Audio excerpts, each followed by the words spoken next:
All right, we should be live. Let me just double check. Let me double check. Hey, it's giving y'all the option to go live too. No. I see it's live though.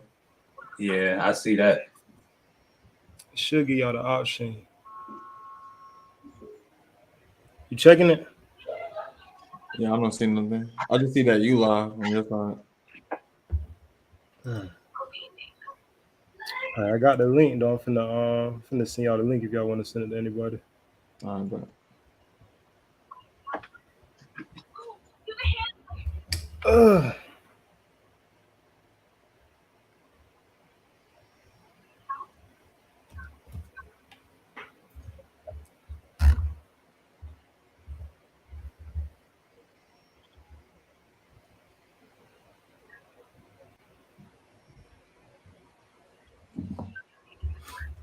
All right, let's get active, man. Let me see. Make sure we live on the book.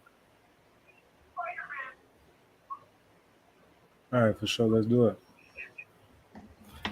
All right, GMI TV. I titled this Cosmic Conversations. You feel me? I'm accompanied by two high-level individuals, young gods. You know what I'm saying? I'll let y'all boys introduce yourselves. Or my name Johnique. You can call me Johnique, Johnny the one. I'm from South Carolina. I was born in Augusta, Georgia, raised in South Carolina over here in Aiken in the For 803. Yeah. all right. DonAscended, where you at with it, fam? Yes, sir. We in Charlotte with it right now, man. DonAscended. Y'all know what's going on. Tap in. It's gonna be a cosmic conversation for sure. For sure.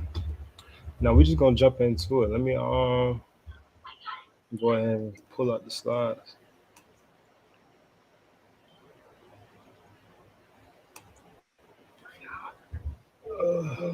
See that?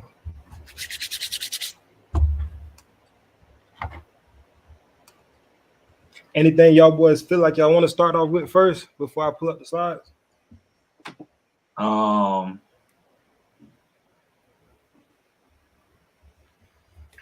don't matter to me. Any topic. Yeah, we just For flowing. sure. Yeah. All right, well, I'm gonna ask you. So, fam, I seen you you took pic with some elders. You know what I'm saying? I'm curious, like, what's your awakening story? Like, how did you come into the knowledge of consciousness? You was asking me that? Yeah, you fam. Where? Really, the way I came into it, I had heart surgery when I was 10 years old, and back in like 2019, I started having chest problems again, like bad chest pains, and I was just listening to Nipsey Hussle one day, and I heard it was a song called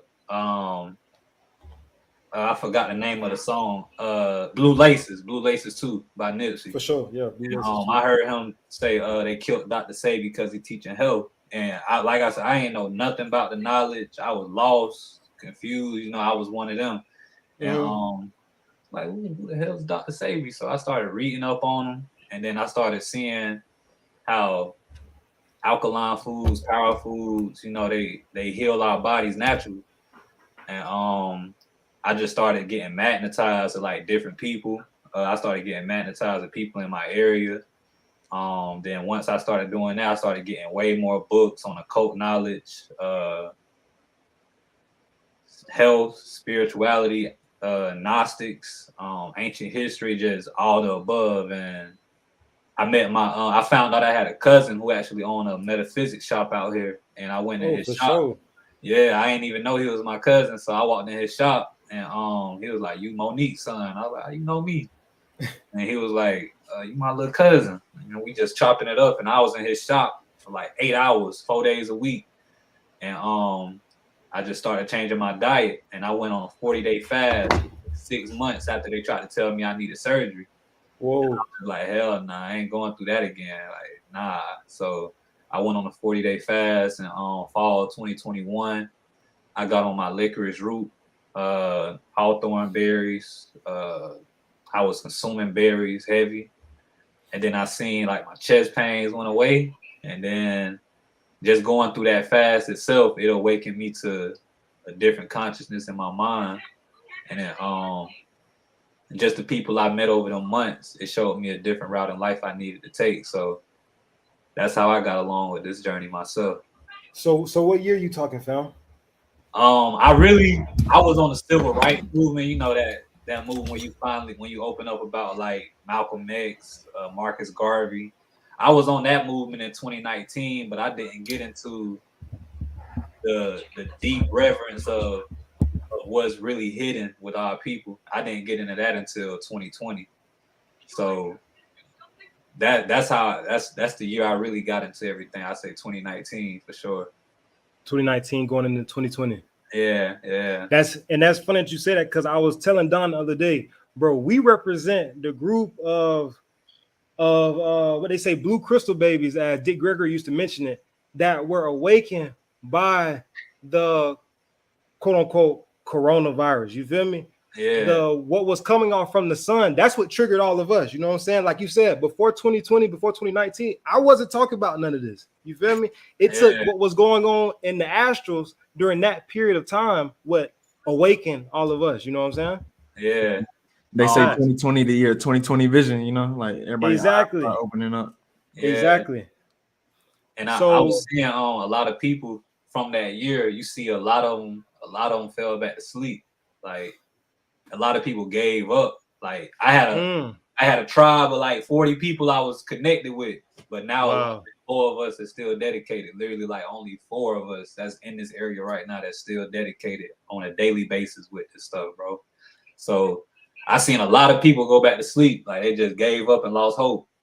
And all that really showed was you gave up on yourself. You know what I'm saying? Because when you get into this knowledge, you really see it's all just meant for yourself. That's all it's really meant for. It's really not even meant for, you know, others. Yeah, building communities and everything. It's really all about self-awareness, self-ascension. Yeah. Because whether or not that manifests, you know, us all coming together, building again, you got to be right your own self. You know what I'm saying?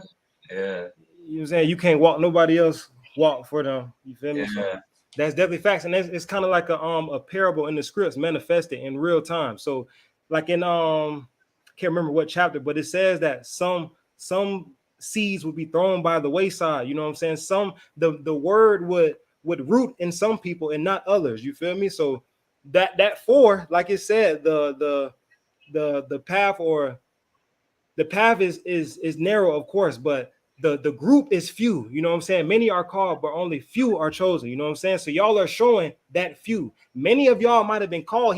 The truth was probably supposed to change all 40 of you lives. You know what I'm saying? Yeah. But only 4. You know what I'm saying? So yeah, that's still good though. But in real time, you feel me? The scriptures be manifesting for sure. Oh yeah, most definitely.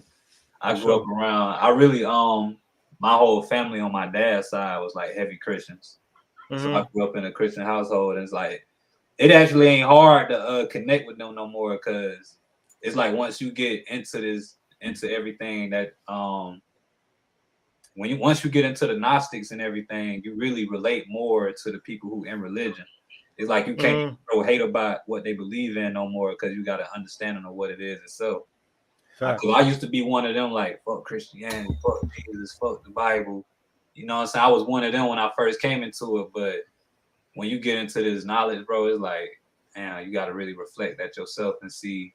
You got to dig deeper to see how you can connect with your people, no matter what they believe in. And that's what I've been on. I got a better relationship with my dad, my grandma, my auntie, and they respect my journey now. You know what I'm saying?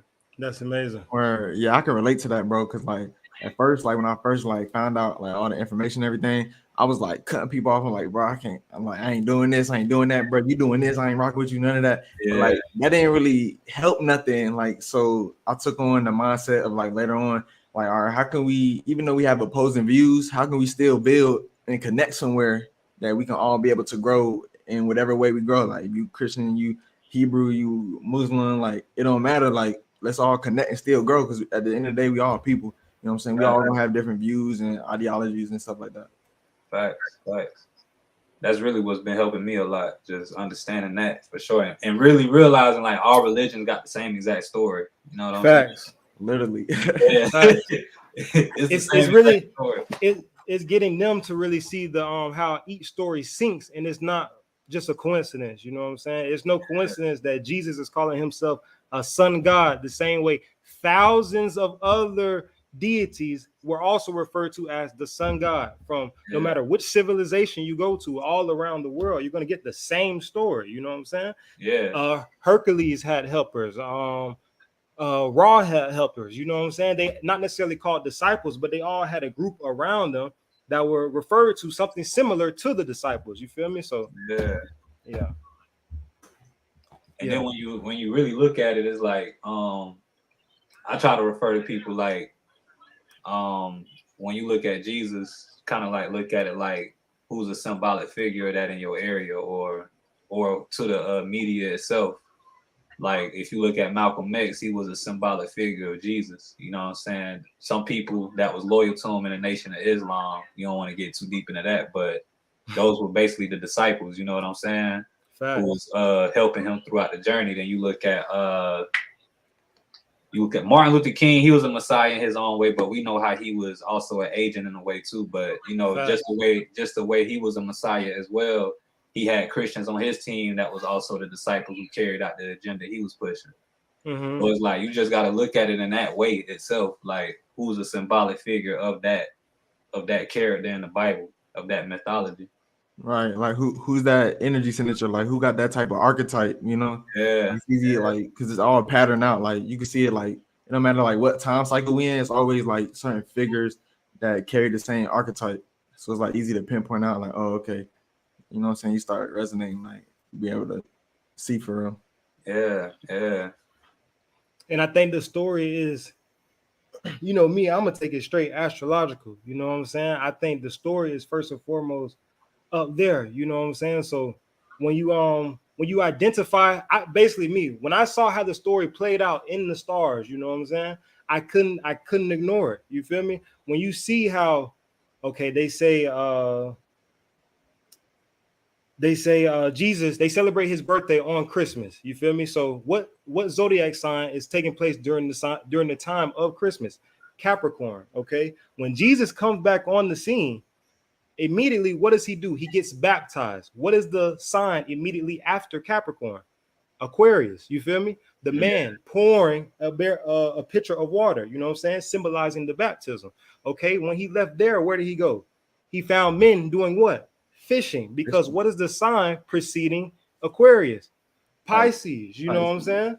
And then what does he also symbolize? A ram. Okay. Because what is the first sign of the zodiac? Aries, you know what I'm saying? And so forth and so forth. So it's like when so much truth is impacting your mind, you eventually got to let the lies go. You feel me? Yeah. And that's what I did. Yeah. That's really the healthiest way to build relationships. Just let the lies go, man. I understand we got to come first, like as a nation. That's just what it's about at the end of the day, regardless. And understand that the things that we differ about are much smaller than the things that we likely agree about. You feel me? So and that ain't gonna lie, that's one of the things that I have a problem with the Israelites about. You feel me? Y'all are differing or disagree about small things in the scriptures, but you agree about a lot. You know what I'm saying? One group might think that, oh, you can have multiple wives. The next group might think, oh no, they ain't going for it. You feel me? But we have an enemy, you know what I'm saying? That's just living willy-nilly while we disagreeing about BS. Like we at war right now, bro. We arguing about stupid. Like, come on. Crazy jump. I know. I try to tell my group or just people I interact with all the time, try to stay away from groups. Because one thing I know for sure is to sit, even on that movie. I really just paid attention to the small stuff in that new movie that came out about Tyrone, but they really showed you just being in these groups like LGBTQ, Black Lives Matter, even the conscious community, they keeping tracks on us, Christianity, Muslim, it can be gangbangers, whatever groups you categorize yourself in, they literally track the way we react to different things in the world. Like they might track how you react if what was the topic today? We had I see Lil Meech and Summer Walker. Like and the Lizzo skit and the Lizzo skit. like they literally track how you react to these topics. Like they already know how you gonna react, and it's already documented by scientists. You just look it up, just do your research. They literally track on social media how we react to these topics. They know how we gonna react every time. Like they know if they put out information about aliens, they know, oh, they're not gonna care. Let's put out a headline about Keke Palmer. The whole world gonna react, the whole community gonna react consistently. And they know that. It's so easy to harvest energy. And it's like when we as people get back to the point where we can really dictate that ourselves, we'll rise above easily, bro. I promise. And I'm so glad you said that, because the first thing that was going through my mind, bro, is I'm pretty sure like the CIA released like some documents that were explaining them doing the exact thing. You feel me? And the numerologist that I study from, he points out the fact that when you examine the word social media, you feel me? What's in the middle of it? SOCIAL. You feel me? So he's basically saying social media is a CIA experiment where they can just observe the minds of us. You feel me? Keep track of the gods, keep track of the earth. You know what I'm saying? See what's on our minds, see what's driving us certain directions, see what's emotionally triggering us. You feel me? Yeah. It's all to gather information. Just like, ain't gonna lie, I heard that Amazon, that a lot of these orders and deals that they're making, they don't even make money on it. But the fact that they get our information is worth it to them. You feel me? Mm-hmm. Yeah. So that's crazy. Yeah. Like information really the most powerful thing on the planet. No cap. No cap. Knowledge prevents a man from being a slave. Facts. Yeah. Facts. So let me see what I want to dive in. So knowledge, you said information is the most powerful thing. I want to add this. So listen, so we have a lot of talks going on right now about a currency switch. You know what I'm saying? A change in the wealth. DonAscended, can you give us a little details about what's going on right now in the financial realm? Word. So today they just released a report saying that inflation is at an all-time high in like 20 years. So the prices of everything going through the roof, houses going up, cars going up, all the markets are basically going up. And it's interesting because like we hear news headlines about BRICS and nations joining together to assemble some type of superpower and get rid of the dollar and the certain standards that's already set on currency. Mm-hmm. And what's interesting is like things like this has happened before, right? So if you think about the pandemic, it's like a certain play that they run. You have an action, a reaction, a problem, and they solve the problem. So they create the problem and then they find a way to solve it. So they're creating the currency problem and they're going to find a way to solve it. And I think the way that they're going to solve it will be through the digital currency, whether it's the Fed now, the CBDCs, or the crypto. Yeah, you hit it on the head right there. What was the last part you said, fam? I ain't catching. My bad. Oh, you good? I just said that whenever the world wants to roll in something, they cause a problem and then they create a solution for it. So it's all control. It's like control experiments, like we said earlier. Like throw something out there, see how we react to it. Just like with the pandemic, they threw the pandemic out there, seeing everybody, all their reactions and what happened. Then they created a solution off that, and then that was the new norm. So I think that the same thing is going to happen with the currency. Like we see the inflation rate going up, the debt clock going up. Like we racking up trillions of debt every second, and I feel like they're going to create some type of problem in the finance, like the financial realm, and then they're going to create the solution or implement the solution, which is going to be the digital tokens and Fed now, CBDCs and stuff like that. So you think Fed now, between the Fed now and the BRICS, which should we be more aware of, more concerned of?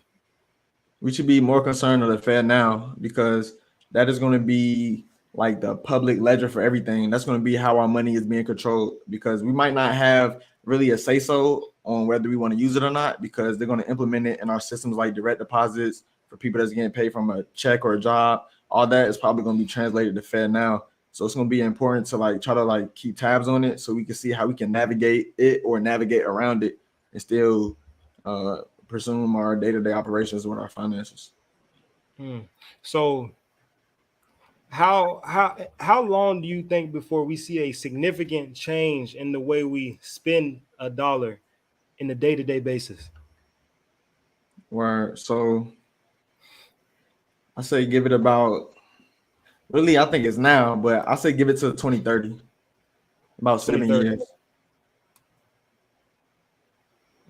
Because they release in waves. They release it in waves. Like they started slow with the credit card. First of all, the credit card, like I know y'all remember, like back in the day, it was no such thing as like really a credit card, debit card. We didn't really use debit cards all the time with the chip on it and the NFC reader and stuff like that. We wasn't using that. So it started with that. They threw that out there. That's the card. Now we have the Cash App, the Venmo, the Apple Pays. That's another wave. And then it's gonna go like full on. They're gonna straight send it like Fed Now or whatever type of system they got. You said they go send it. They're gonna full send it on the like, yeah. And I heard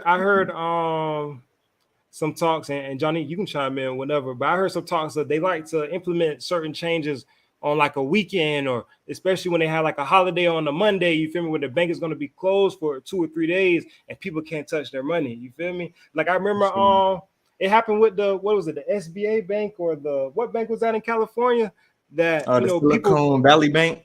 Yeah, SVB. Yeah, they were people came in a stampede trying to touch their money, but they couldn't get to it. That's what they're gonna hit us with. They're gonna be like, oh, you can't withdraw your own money, the bank's on lock, everybody gonna panic, and then they're gonna implement the solution. Sign up for Fed Now, and we will transfer into a digital whatever and just start using this system. Now everybody in the majors, because your money in the bank, so you have to say yeah. You know what I'm saying? That's crazy. That's how they do it though. So what do you two think our relationship should be currently with the bank? How should we treat it?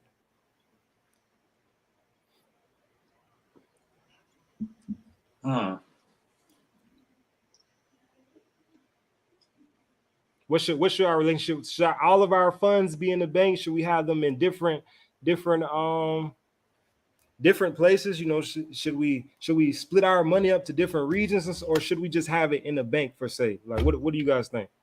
Well, I know currency is the meaning of currency is something that's continuously flowing or continuously going. So and also it means something that's actually here now. So you really just got to move off how the masses move with that. But also, I think the safest way right now is to just keep what you can lose in the bank itself. If you're a person who don't want to lose anything. Me personally, I ain't gonna lie. Like, if all my money in the bank, I would just move on. You know what I'm saying? That's just me. But I keep enough money in the bank that where I can just not really care about, because me, I got resources around me. I mean, I feel like resources rules above all. Like, if you got resources around you, I believe currency gonna always come your way, no matter if it don't gotta be money. I mean, currency can be all kind of things. It can be food, it can be knowledge, it can be a skill set, it can be anything for real. So, I mean, I watched my great granddad.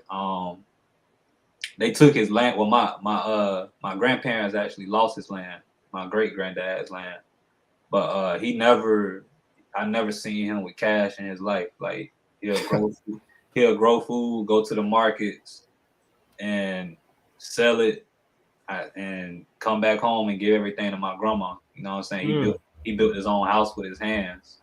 He never drove a car. You know what I'm saying? He used to drive with her everywhere. So it was like, I seen how he was living without even dealing with banks and, you know what I'm saying, just that realm itself. And I mean, he was happy. So I mean, I don't know. I mean, we just really gonna have to see. But I know resources rules above all that. So I feel like as long as we got the resources and the right mindset, I don't really think we should really even trip about what they got going on with the money, for real. Facts. For sure. I'm glad you said that, because like that's a key factor too. Like with the money, or let's say the resources, like you never want all your eggs in one basket. So like if we was to take some of the money out the bank. Like, all right, how can we create something sustainable out of it? Let's put the money into some land. Let's buy some seeds, some crops. Let's be self-sustainable. Let's have some money over here in the gold or something that can produce us more of the resources that we need. Let's buy some oil. Let's buy the oil rig machine, some generators, some power, some weapons, some ammo. You know what I'm saying? We could distribute it however we need to, because like, let's say like everything was to crash like straight doomsday, then we will probably be going back to a barter system. So you're going to want to have weapons. You're going to want to have land, food, gold. You know what I'm saying? Like, for sure. And I feel like as long as you got them resources, you will be fine. And then if you a person that's just talented with skills, or you can provide for people, like it might be a person who got acres, a house, but nobody in the family know how to grow food. But say you know how to grow food, so now it's like, all right, come to you. I know how to grow food. I may not got the house, I may not got the land and stuff you got, but I can grow your food for you. Right, and like everybody can work together, because like, yeah, you just as valuable now. Yeah, like this person grow the food. All right, this person know how to build a house, so he gonna grow the food while he build a house. This dude know how to go hunt. You know what I'm saying? He gonna try to find some food, whatever. You know what I'm saying? Just real deal, like community and network. Yeah, so that's why I tell people all the time, just find a skill set. Like my first thing that I found out how to do is filter water. And I was practicing it for about 2 weeks. I was getting charcoal, sand, and just putting in like bottles and stuff and putting dirty water through it. And I was seeing how it was filtering it out. And it's just amazing. Like just something that small that I know how to do is going to eventually be a survival tactic for real. Yeah, that's hard. Like I seen the videos, like I've been meaning to try it too. Like I seen the videos where you got the bottled water, you put like the rocks at the bottom, and, like you pour the water in there, you can see it filtering like in real time. Like yeah. So I know I learned that from when I was in college. I used to make jeeps. So that was the way I found out how to filter the water. Just cut the bottle in half, fill it up with the charcoal and the sand, and then just filter it out. Really, like I got a closet full of water bottles, bro, from 2020. Yeah, I got a closet full of it. So I just know when the time comes, because I feel like once that they gonna shut the system down one day, we just don't know what day it's gonna be. Like we don't know when it's gonna happen. It might happen in 2026 or 2025. Might happen tomorrow. So yeah, so I just keep that water in my closet, bro. But I know how to filter it out and keep my water clean, because I know you can't, once you leave the water preserved in the bottle so long, it eventually gets tainted with the plastics. Yeah. So I know how to filter all of it out. So I really don't even trip about it. But I just know it's best for people to just learn them skill sets, because when that system gone, I mean the money gone, the 9 to 5 ain't nothing that can provide you value no more. And it's a lot of people that work them jobs, and they not trying to learn nothing outside of it. And that's the most dangerous thing you can do as a human right now, especially in these times. Right. And what's that? You say not learning a skill? Yeah, just going to work and going home. Like that's the most dangerous thing you can do in these times right now. Most dangerous, like. And that's crazy to hear. So what say? Look, that man said going to work and going home is low key the most dangerous thing you could do in these times. So say I'm unconscious. You feel me? I'm unaware of everything that's going on in society right now, and I hear that statement. What would be the first thing you try to point my awareness to begin my awakening process? I mean, first you got to look at reality. Look at it's more school shootings in a year than it is days. You know what I'm saying? Like that's the first thing you look at. Yeah. And the second thing you need to look at is these young kids is literally 10 to 12 years old catching bodies. They ain't got no home. They ain't got no structure in the house. So it's like your kid can be a victim. So you got to look at that as well. Like just today in my city, the biggest high school in my city had a shootout inside the school, bro. Like just happened today. So I try to tell people, like, get your head in reality for real, and look what world we living in right now. Stuff like that was not going on during even my mom's, my grandma. They said stuff like that was not going on. Like shootouts inside the school, bro. Like Come on, man. And then a star running back in our city got stabbed in the eye at the school today. Sheesh. So it's like y'all really gotta get more skills and set for not just you but also your household, because if you don't teach your kid how to be self-aware or how to defend themselves, they could be a victim in them situations. And that's why I got my son back with me, and I'm teaching him stuff like that, like be more self-aware, pay more attention to your surroundings, watch what people say to you, read more when you get paperwork. You know what I'm saying? Because I don't mind telling y'all what's going on with him, but I mean, he failed a math test and he got all the answers right, but he failed it because he didn't follow instructions by reading what was on the paper. So it can just be little stuff like that you're not teaching your child about to be aware about. You know what I'm saying? So I tell people that's not conscious, try to look at reality before you look at spirituality first. Look at the world you're living in. Word. And that really takes them to like slow down. Like this world so fast paced. Like people want to hang out, go to the club every weekend, do all this, do all that, scroll on social media. Sometimes you gotta like put all that shit to a rest and just sit and just be like, all right, like what's really going on? Like, is you just letting the flow take you wherever, or are you in control of what's going on around you? Like, are you really aware? And that's like the craziest part, because it's like the awareness levels nowadays is like at an all-time low. Like people just like almost like NPCs. Like you could like sometimes I'll be out in traffic or whatever, I'll be somewhere, I'll just be observing people. And it's like, bro, these people don't even be seeming real. Like it'd be like, I'm like, yo, are y'all bots or what? Because it's just like people just like it seems so programmed. You know what I'm saying? Like see that human, you know. Shoot, you see the NPC challenge going crazy. I ain't even see it. What they got going on with that? They doing stuff like they'll put their camera up and they'll be like, bye. You ain't seen the I'm out. You ain't seen the NPC challenge? No, yeah, like they be repeating weird. They like repeat words like 20 times and then I think I seen one dude video of that. Yeah, that's what they just doing weird shit. Like, bro, like come on, like what? Like that's what I'm talking about. Like, what are y'all?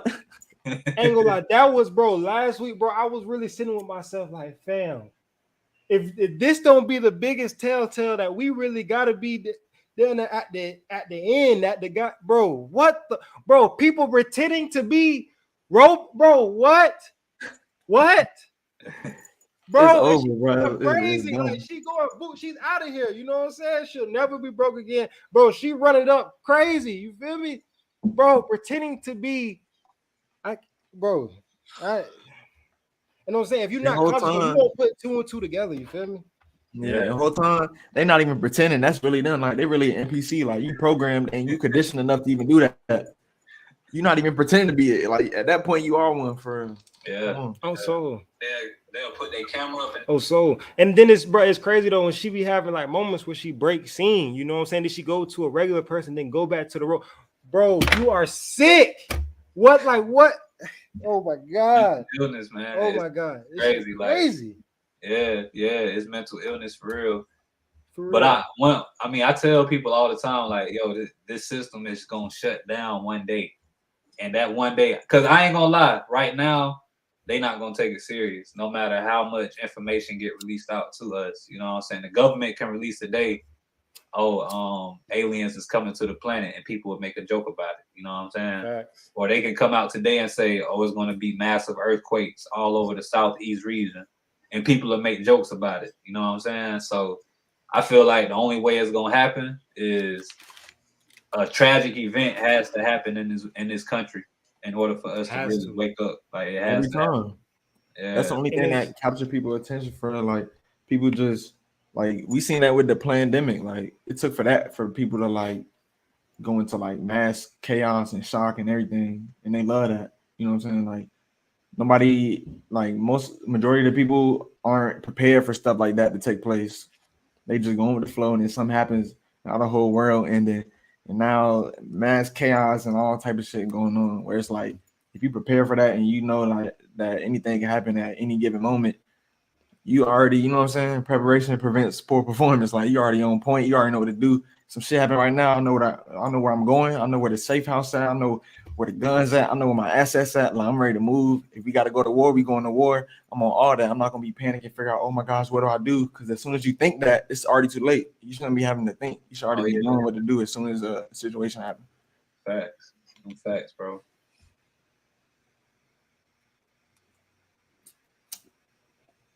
Yeah, it's crazy. I'm finna try to share my screen of mine. Because this is what caught my attention last year, fam. Last year, I don't know if y'all familiar, but they came out with this movie right here. Y'all can see my screen? It's loading up right now.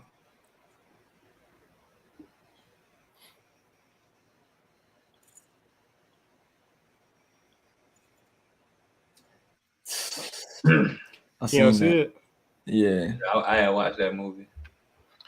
Yeah, so bro, you gotta watch it, fam, because you alluded to the entire plot. You know what I'm saying? Like when you said that they could tell us that aliens were coming right now, and people would still be numb to it, wouldn't treat it like it was real. And in this movie, what happens is the government, they were aware of an asteroid or some type of cataclysm coming to the earth. You feel me? And it was going to cause a humongous catastrophe. But the entire time they were telling the public not to pay any attention to it. But there was an astrologer or a civilian, I can't remember which one, that was telling the public and the government that, hey, this is going to be terrible. We should act. The entire time the government was telling them that there was nothing to worry about. You feel me? And look, as you can see, the movie is called Don't Look Up. But what are they doing? Looking up. Looking up, people. Looking up. They're not going to tell you what's really going on. That's not their job. It's our job to put in the work. You feel me? And discover it for ourselves. And the entire movie was a play off of this verse. Yeah. Luke 21:28. And when these things begin to come to pass, meaning wars in the earth, financial crisis, shootings in the school, a confusion of genders, to be real. When all these things begin to pass in the world, it says, then look up and lift up your heads, for your redemption draweth nigh. Yeah. The movie is titled Don't Look Up, but you can see the whole time they're looking directly up. That's them telling you not to pay attention to what's going on. Pay attention to what they're telling you. I'm gonna just tell people this. Let me go to the etymology. Let me show y'all something. Can't stress enough how important it is to look up the etymology of your words, people. Everybody like to go on social media, look on the media for the news, yada, yada, yada.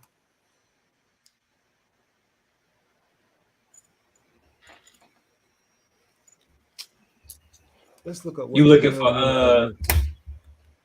the Greek goddess? Facts. I'm finna pull up right now. And it's crazy that Tyler Perry character is named exact, bro. You feel me? You feel me? Look, Medea or Media was a Greek goddess. What was she the goddess of, though, people? Magical sorcerers. That's not the word I want. Bro, you really took the words out of my mouth. That's how you know we be on the same time, I swear. Yeah, it's not giving me the word I want. That's crazy. But look, Medea was the god of... Let me see. There you go. Medea, Google will tell you. The goddess of deception is known most stories as a sorceress, but also as witch, and is often depicted as a priestess or the goddess, yada, yada. I really want the word. There we go. She learned her lesson. Medea is the goddess of illusion. So why would our main source of information be called media, or which is phonetically similar to Medea, which meaning, or who was the god of illusions, fam? Exactly. They name our main source of information after the goddess of illusion.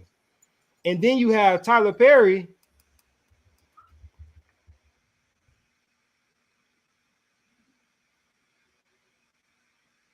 And it's crazy. He spelled it just like her. Oh no, one word off. But then you have Tyler Perry, who is a man, but chooses to dress as a woman and deceive the people. You feel me? He's putting on an illusion. And they look at her as a priestess in the movies. Oh wow. Wow. She was the monarch or the matriarch of the family or whatever. Yeah, all the time. Yeah, every time. Bro, it's metaphysical, fam. If you don't know, you're gonna get deceived. Your main source of information should not be the media. Right. You feel me? Hey, the keys really be in the language for real. Like even the word broadcast. Like what are they casting? You know what I'm saying? Like like you said, television, you know what I'm saying? It should be in the words for real. For real. In the language. When I broke that down to my dad on the Medea, the Greek goddess, and then opened his mind up to that Tyler Perry thing. This was actually like 2 months ago. So I went to my dad's house like a month ago, and my grandma lives with him now. His mom lives with him now. So she tried to turn on Tyler Perry, a Medea movie, and he just looked right at me. And I just smirked at him. And he said, "Mama, turn this off." And I was like, and I just shook my head like, yeah, you getting somewhat. You feel me? It had convicted him for real. Yeah. Cause once you know, bro, you can't ignore it. You know what I'm saying? Yeah, you can't ignore this stuff. So it's like when I seen that, I peeped that actually like last summer. I was like, damn, that's crazy. Like it actually gave me a headache when I came into that awakening of that. And I was telling the girl I was with, like, man, you ain't peeping that, because she was watching the Tyler Perry movie. Actually, a show. She was watching House of Pain, and Medea had walked in the house, and it like all of it just came at once, because I've never seen Medea on TV in years, so it really slipped my mind on who the hell she was. So when I seen her walk in the house on the show, I was like, yo, like the whole download came in like 10 seconds. It was crazy. Fact. So look, speaking of illusions, that'll be a good segue to our next topic, which was making a lot of noise in the media. You feel me? A popular movie. I say they clone Tyrone. You feel me? They clone film. What was y'all thoughts on the movies? Y'all like it or what? First of all, I asked y'all, did y'all enjoy the movie? Was it entertaining to you? Bro, that movie was like, it was like, you would have thought that joint was like directed by Christopher Nolan. Like it was so immersive and so like, it was so like playing upon tables. Like it was a tough movie. I ain't gonna lie. I think this movie of the decade, just because of how they articulated the truth so well, and people still just think it's a movie. Like even portraying the culture, like they was on point with it. Like literally, like it was so on point. Because some movies that try to portray the culture, it's like you can tell they don't get it.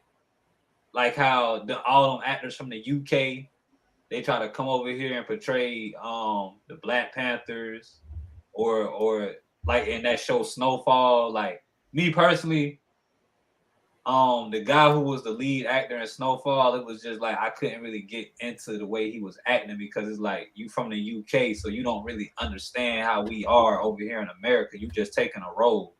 You know what I'm saying? Even in the first Black Panther, what's the guy who played Killmonger? What's his name? Michael B. Jordan. Yeah, like he played his role so good because he understands how it is in America to be stripped away from your heritage. You know what I'm saying? Like, so it's like just them three right there. Like all three of them is from these lands, so they portrayed the culture so on point with each thing. Like, and that's what I felt with in the movie. That was one of the things I liked as well. Yeah, they did portray certain aspects of the culture good for sure. So I saw like it was different waves of critique that came from the movie. So it was like the first couple of days people were saying, oh, like the message, you know what I'm saying? Oh, the message. Then like a few days later, everyone's saying like they hated the movie. And I listened to the Joe Budden podcast, and I ain't gonna lie, they trashed the movie. You know what I'm saying? There was one or two people that appreciated the message, but for the most part, they were trashing it. You know what I'm saying? So y'all both agreed that it was entertaining. Message wise, though, what resonated with you the most? I have to say, just the fact they showed how they keep us in a simulation. I think people looked at the movie in too much of a conspiracy standpoint. And don't get me wrong, cloning facilities are indeed real. You know what I'm saying? They put poison in our foods. They put poison in our hair products. Don't get me wrong about that. But I think people missed the real message that they was trying to tell you. Like, yo, they really, like, it's really a scientific statement that 78% of this world do not use their higher conscious mind. They all thinking on the same frequency. So this movie was trying to tell y'all that exact same thing. Like, yo, there's only a small percentage of people in the area or in the hood or in the country who gonna understand that we in this simulation, and they're constantly keeping us each generation in it. Like the Vontae dude, there's so many guys in our areas who think just like him. The street guy, the drug dealer. It's so many guys that think like Jamie Foxx, thinking they can just trick on women, and that's how they gonna keep women on their side. But it's like, if you don't know the essence of a woman, my nigga, you can't keep her forever. Don't matter how much money you got. And then you got Yo-Yo. She was the hoe. You know what I'm saying? Like, y'all already know how it is with them kind of women. They don't last long. You know what I'm saying? So it's like, all three of them, you don't last long in your hood. You don't last long in your life. No matter what you talking, I don't care what you talking about. You do not last long. The hoe is not gonna last long because there's going to be a new generation of women that look better than you, who's also going to be hoeing. The trick, you don't last long because eventually you ain't gonna be able to fuck no more. Women gonna want pleasure. You don't know how to love a woman. You don't even know what body part to touch on a woman to make her feel good. You don't even know how to talk nice and soft to a woman, because if y'all seen in the movie, Jamie Foxx couldn't even talk sweet to a woman. You know what I'm saying? Then Vontae, you ain't know how to come to your enemies and just approach them on a respect thing, even though he did at the end of the movie. But you don't know how to do that. You don't know how to come to a conclusion or a solution. Like, yo, before anybody drop dead, before there's any problems, can we come up with this solution of where we can call a truce and team up and unite on a level? Or just realizing you poisoning your hood. Like, he had a little boy with him on a hit, the first scene in the movie. He had a kid with him going on a hit, bro. You know what I'm saying? So it's like, y'all poisoning the youth, y'all poisoning y'all bodies, y'all poisoning other men around you, y'all taking lives, tarnishing families. You know what I'm saying? And all you doing is creating that next cycle of clones. And that's what the cloning is, really. So that was the message I feel like a lot of people missed. They was too focused on the conspiracies and just paying attention to the conspiracies, to the conspiracies, that they let that fly over their heads. Yeah, you definitely hit it on the head, because I ain't gonna lie, and it's kind of I feel like the people who made it kind of did that on purpose, because look at how the timeline went. You feel me? It was kind of like they were too obsessive with the clone narrative. You know what I'm saying? And then it's like the Jamie Foxx situation played a part into it. You feel me? Then the alien stuff being released at the same time. You know what I'm saying? So what's really going on and then all these little subtle messages that you made reference to, those might necessarily be the most important parts that we should have grabbed from it. Yeah. Word. That's real. That's real. I definitely think the movie was definitely a diversion to that point. Like, all right, so like, let's say people was so captivated in the whole clone aspect and Jamie Foxx, they didn't even peep the message of, they didn't even peep the answer, because the movie gave us the answer on how to overcome or get out the system and everything. They ain't even peep that part though. Nobody talking about that part. And they also overlooked the aspect of, like, all right, people, this real deal people out here that know the truth, that have seen it with their eyes and really living it and know what's going on. They might tell somebody and that person don't believe them until they see it for themselves. Like where when the Devontae dude, he was talking to the one dude, like, or I think it was Jamie Foxx. He went up to the like I guess the enemy hood, and they was like, yo, they down here doing this and that, but we need you to come together. And they couldn't believe the shit until they seen it. And at the end, I feel like one of the big messages was how if we just all come together with a common goal, then we can't lose. No matter what type of technology they got, no matter what they got going. Because think about it, they had surveillance cameras on every block. They was listening to all the calls. They tapping everything. They tapping the Wi-Fi. They tapping everything. They had the upper hand, but we still beat them at their own game. And I feel like that's a message that a lot of people need to pay attention to. Like we above that. Like we can beat them at their own game if we just come together. Yeah, interesting. And how do y'all? Because I know this also played a role in the movie. How do y'all feel about the black nobility? Have y'all ever heard of that? Facts. Yeah, I heard of that. Yeah, I ain't gonna lie. Like before, B-Dale was talking about it. Even Bobby Hemmett was talking about it too in his lectures back in the day. But there's a lot of thoughts going around in the community that that our people that's in a hierarchy is still controlling the system and just using the Caucasian race as pawns as a scapegoat.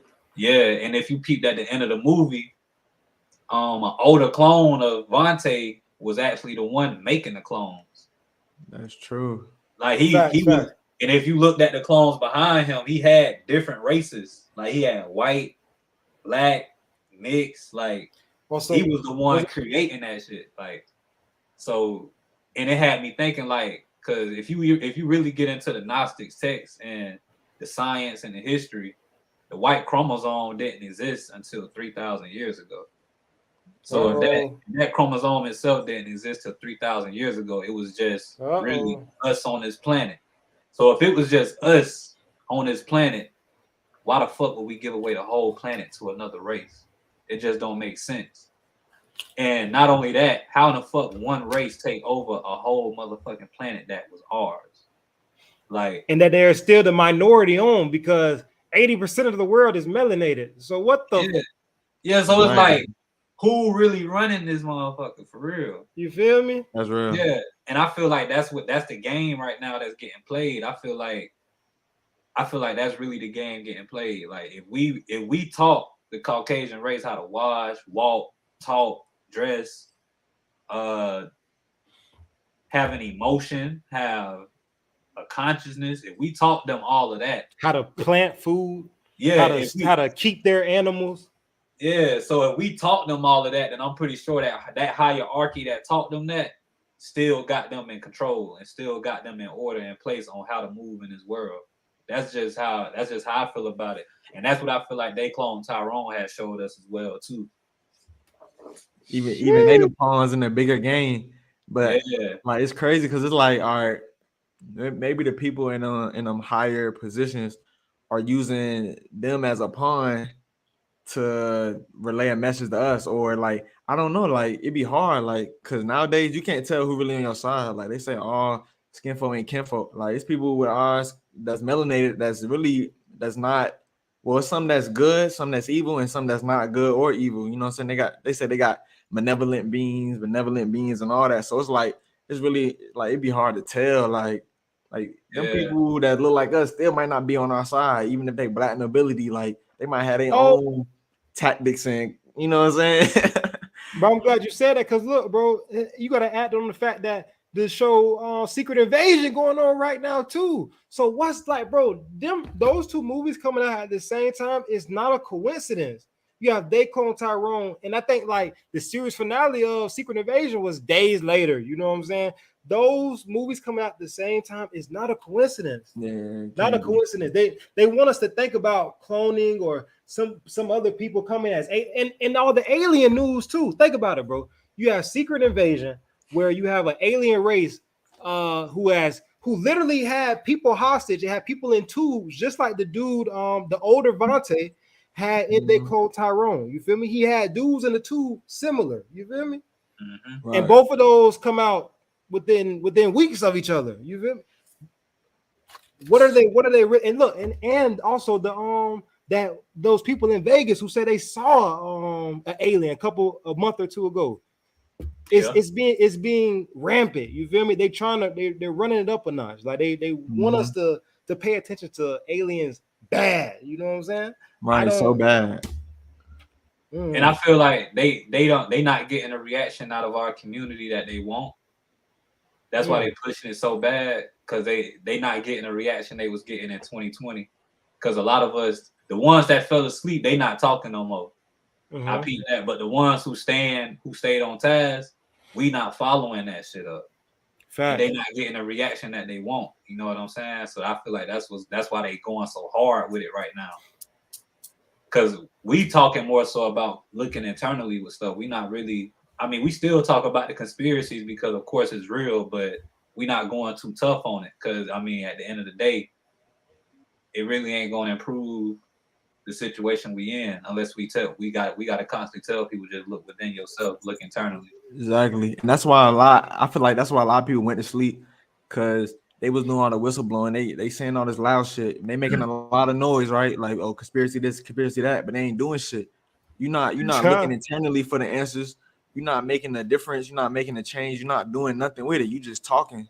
And you know what I'm saying? Like, less talking, more action. Like the ones that's doing something, like us three, for example, the ones that's doing something about it, we developing ourselves internally and we building each other up, because we actually gonna make a difference when we gonna develop some shit and make some shit shake out of it. Yeah. The ones that's not really about it, they fall off in the end anyway. You know what I'm saying? Like, this shit really a war. Yeah. And I remember in 2020, y'all remember that December 21st solar alignment?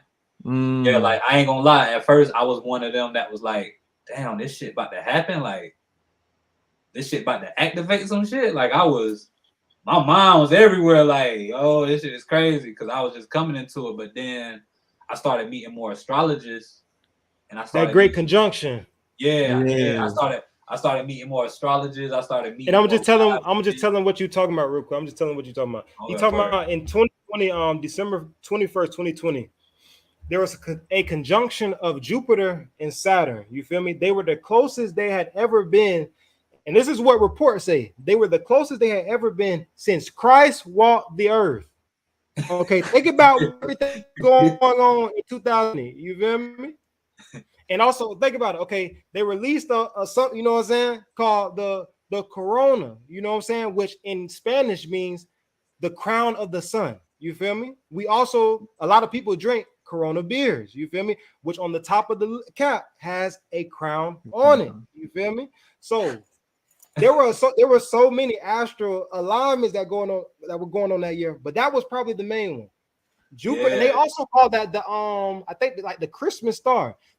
Listen, people, they were saying that this is what the watchmen or the wise men saw when they were made notice that Christ was on the earth. You feel me? The great conjunction of Saturn and Jupiter. Okay, so you can continue, fam. I just wanted to preface it with that. Oh yeah, but it was such a big news on a conspiracy level that Black people was getting superpowers, or you going to activate, or you going to burn up, and all kind of shit. But then I met more astrologers, and they was like, nah, this is just a shift, like a new portal is opening up in this realm.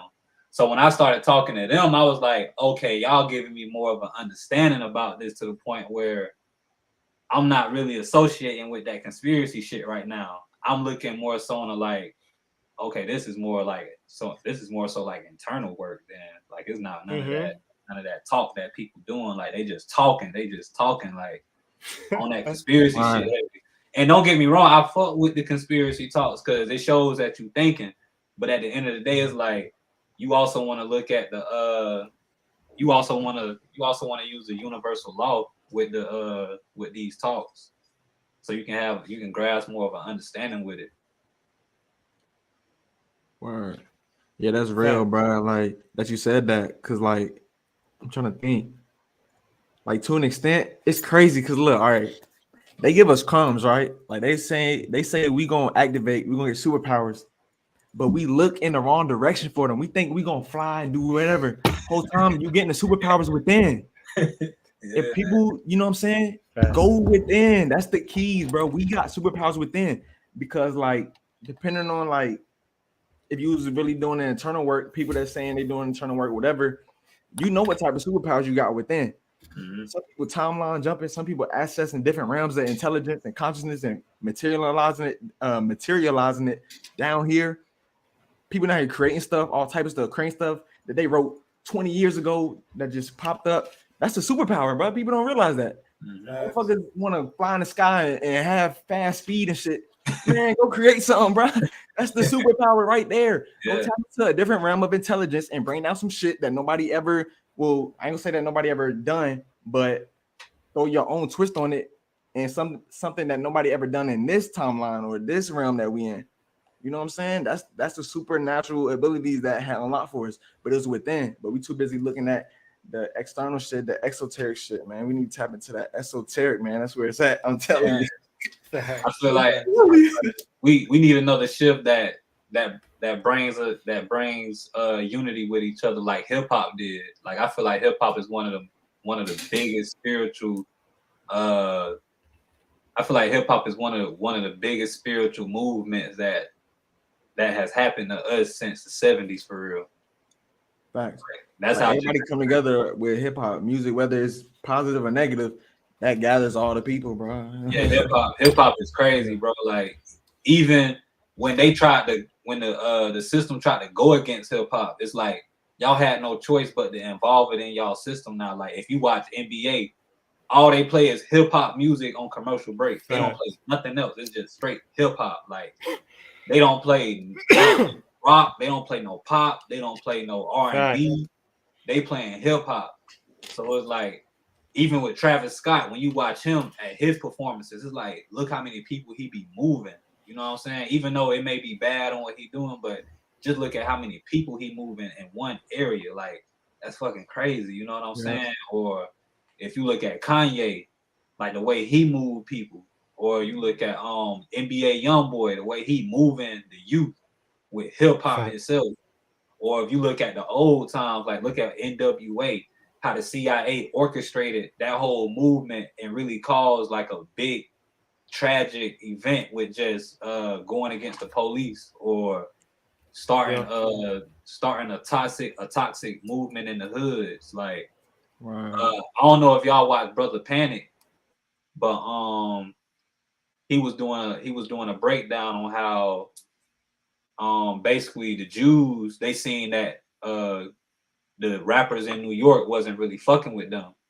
The rappers in New York like Wu-Tang, Rakim, Molly Mall, Big Daddy Kane, they was still more so on the like, nah, we not fucking with that. Like hip hop is like we created hip hop over here just to start unity and be creative and unite with each other. But when the Jews seen that, they went out to the West Coast, and that's when they invested in Snoop Dogg, Dr. Dre, Eazy-E, Ice Cube, Suge Knight, and you know, Brother Panic was saying they was the ones who started throwing up Crip, Blood, saying fuck these hoes, fuck these bitches, we gonna get this money.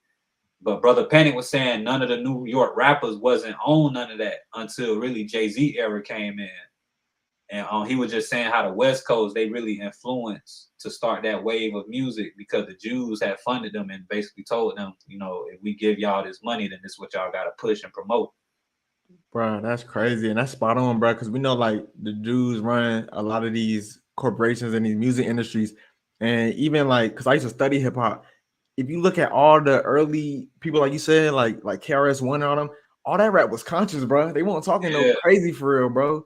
Like, but that West Coast, like now that I'm thinking about it, you just said that, like, that makes sense because they influenced the gang culture and all of that, like all the West Coast type of shit. You know what I'm saying? That's why it was like that East versus West Coast at one point where it was like it was really a division amongst rap groups and people on different sides and everything. Because it was two different messages being preached type. Yeah, even Biggie, when Pop was going at him, he was like, "Damn, bro, I'm about peace." Cause look what he grew up in. Like, look what rappers he was endorsed by.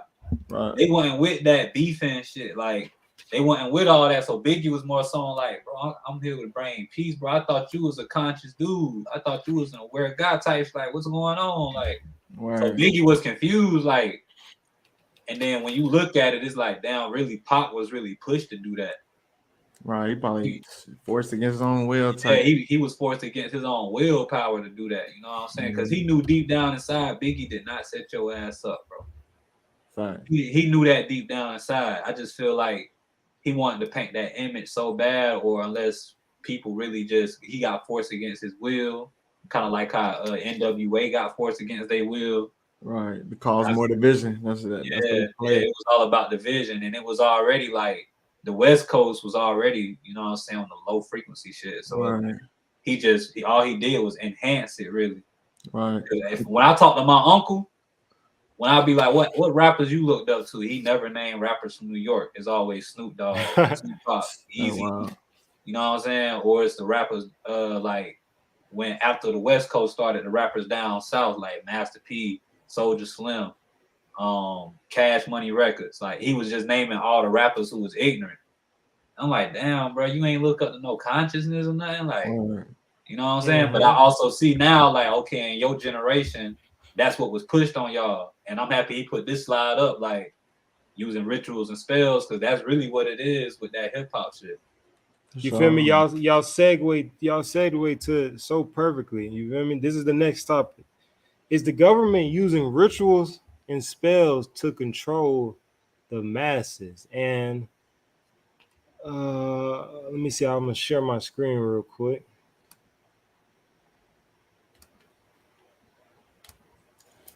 I wanted to pull up a certain.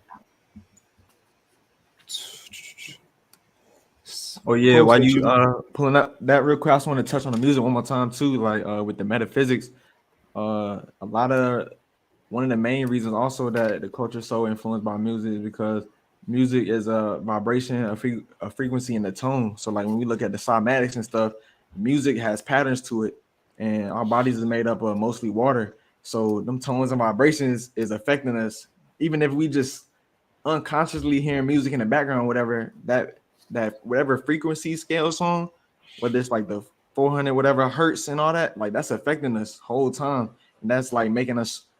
That's what's making people want to be like NBA Youngboy or be like this rapper and all that, because it's almost like a group think project where it's like everybody bumping this music is turning into like a mini them or whatever, because they own that same frequency, tone, and vibration. Word, yeah. No facts. I got a video I'll play for us real quick. That's why every morning I take my son to school, I'm playing something like that's very calm, like facts. Yeah. I play binaural beats. yeah. I even play instrumentals of just beats that's very soothing. Like I know one morning I had played some jazz music for him, and he was just in the car like I never seen him like that, but he was just in the car like head up straight and just like rocking his head, like just smiling, like it was hitting different parts of his brain for real. Hard. Yeah. So I really be just with my son being with me again. I really just be implementing different energies around him that can help his mind. Facts, that's good. That's fine. Facts. I'm gonna play this video. I want you guys to comment on it after we get done watching it. All right. Can y'all see my screen? Yes, sir. All right, good. Rhythm. You know what I'm saying? The 808 exists in the lowest chakra of your body. The majority of content that's related to the 808 is killer or sexual content. The original 808s was even off pitch. So that meant it's an actual sound in the track that you don't realize is there that is up your entire frequency. Right. And now today, every time I hear a car come out, it's 808. But if you think about African music and hip hop and what we breakdance to, it was light. The percussion. It was upbeat. It was the drums. And then the algorithm. All right, so we hear Kanye made reference to the 808s, and it's funny because he has an entire album titled 808s and Heartbreaks. But he said, and it's crazy. I notice it every time I see I listen to songs now. All of rap music, you feel me? All of rap music, low tone, low pitch. You hear straight bass drum, boom, boom in the background. No matter what type of melody is being placed upon it, that bass drum is always underlying. You feel me? You can't ignore it. So what do you guys have to say about the way frequencies are being used against the masses? And it was also shown to us in They Clone Tyrone. You know what I'm saying? So what do you guys have to I feel, what are your thoughts upon that? I know what helped me really because I ain't gonna lie, I still listen to like like Benny the Butcher, Conway the Machine. You know what I'm saying? They ain't the best with, what I'm saying, keeping. Yeah, they ain't the best with keeping upscale positive rap. But one thing I've realized and peeped is that we was placed into that mainstream rap with just niggas who really retarded. You know what I'm saying? Niggas who really dumb, like niggas low IQs for real. Yeah, like slow people, like slow niggas for real. So when I escaped from that realm of music and I just got into a realm of more like Nipsey, Nas, you know what I'm saying, or that Ransom guy I told you. You already know I was finna say, yeah, I was finna say, or Killer Mike, or just that kind of ain't music. Gonna lie. Even Cole last album, his last album when he dropped it like 2021, that was, you feel me, high level. I swear. Yeah, like Cole. Then you got Kendrick, who when he dropped his albums, he get deep into like traumas and emotions that you should work on if you really listen to his music. And it's like when I left that realm of music alone and I got into that different realm, just getting into this realm of music alone helped me show like, okay, like, because these rappers right here, they may not be the best on a positive level, but they also rap about how you as a man should really get on your shit. Mm-hmm. You know what I'm saying? Or how you as a man should more so like take care of yourself first. You know what I'm saying? Put yourself first. Other than that mainstream rap, it was more so just drugs, get some pussy. You know what I'm saying? Don't worry about getting money. They'll just tell you to get money, but it's not necessarily like they not telling you how to do it, or they not telling you why you should do it, or they not upbringing you as a man to why you should do this and that. It's more so like, oh, get the money, don't fuck with broke niggas. And it's like, okay. I get the money, don't fuck with broke niggas. And that's all it is. Like, yeah. And it's just that. So you riding around and you listening to this music and it feel, just because they saying that, you feel like you may be a nigga that's on it and you're not fucking with broke niggas, but at the end of the day, you're not doing nothing. They not really giving you no information. They not giving you a source. They not giving you an alpha male. You know what I'm saying? Like most of the niggas who talking this shit, they not even alpha males. Fact. So it's like, you know what I'm saying? So it's like, I got a lot of homies and friends and shit that listen to niggas that's just not alpha, like Lil Uzi. Like it's not an alpha male, bro. I'm not gonna listen to that nigga. You don't want to emulate that energy within yourself at all. Yeah, like nah, like even though Benny and Conway rap about selling cocaine, it's like they take care of their family. They don't do sus ass shit. They got more so alpha mentalities with themselves.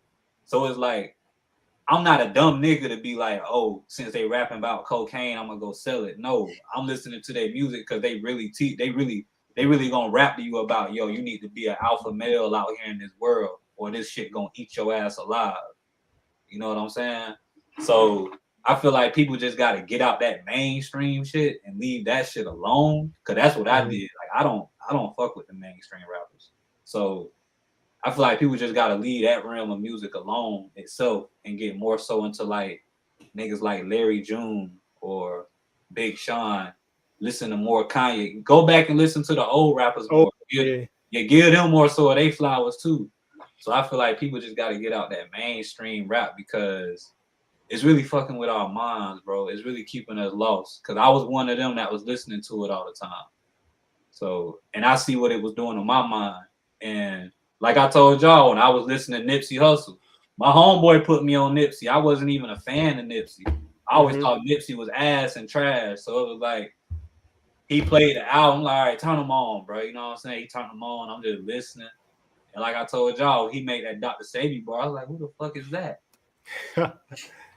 Like, just that bar alone, that one bar, it opened up a whole fucking portal for me to get more into my health, bro. You know what I'm saying?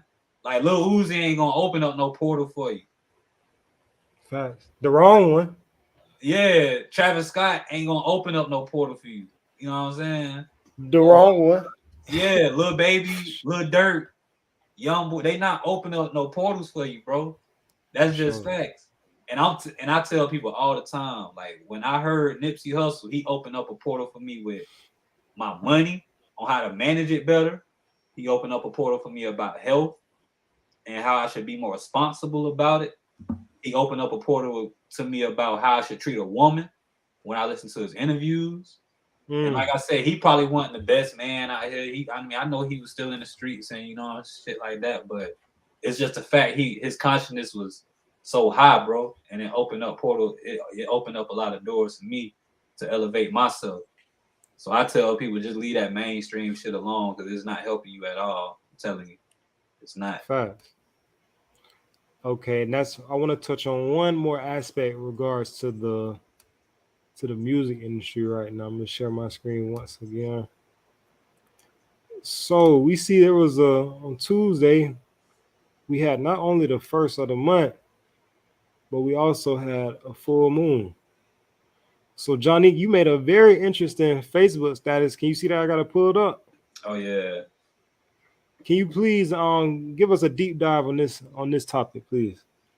I ain't gonna lie. The first time I actually opened my eyes to oh shit, this full moon shit is real was when Bill Russell died.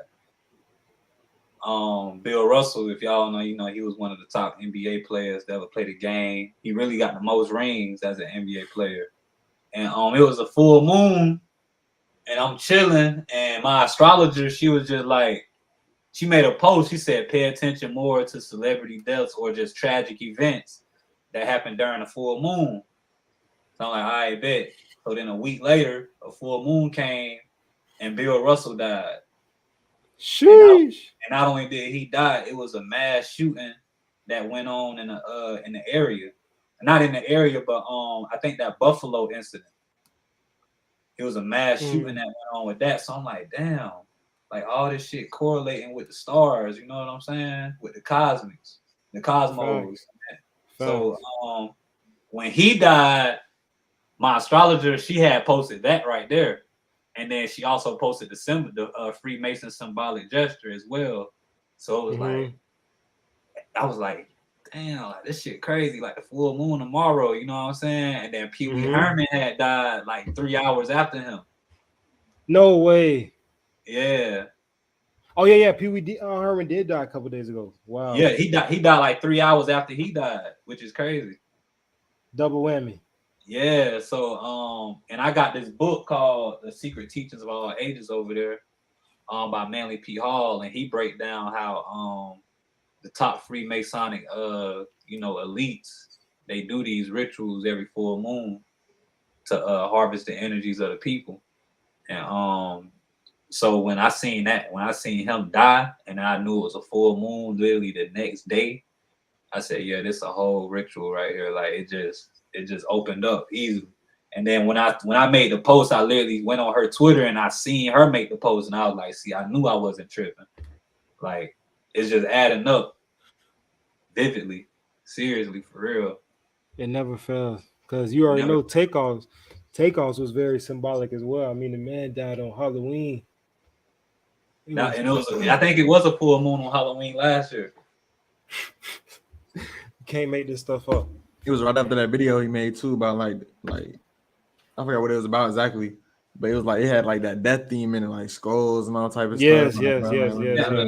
And I try to tell people, bro, yo, these rappers do not direct their own music videos. They do not choreographer they performances and they shows.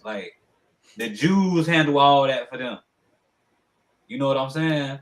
So Brother Panic also did a lecture on how just playing with energy itself will affect your life in tremendous ways. It was this show with this guy, and he was working with a genie in the show, and then eventually the show had canceled. But just the fact that he was playing with the energy of working with a genie in the show, even after the show got canceled, the nigga was getting everything he wanted, everything he asked for in life, he was getting it. You know what I'm saying? And then it was another show with this guy.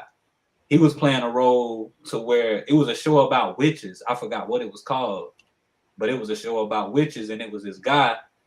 He was constantly attacking the witches in the show, like, I don't respect y'all, y'all evil, I hate y'all, you know, just attacking them.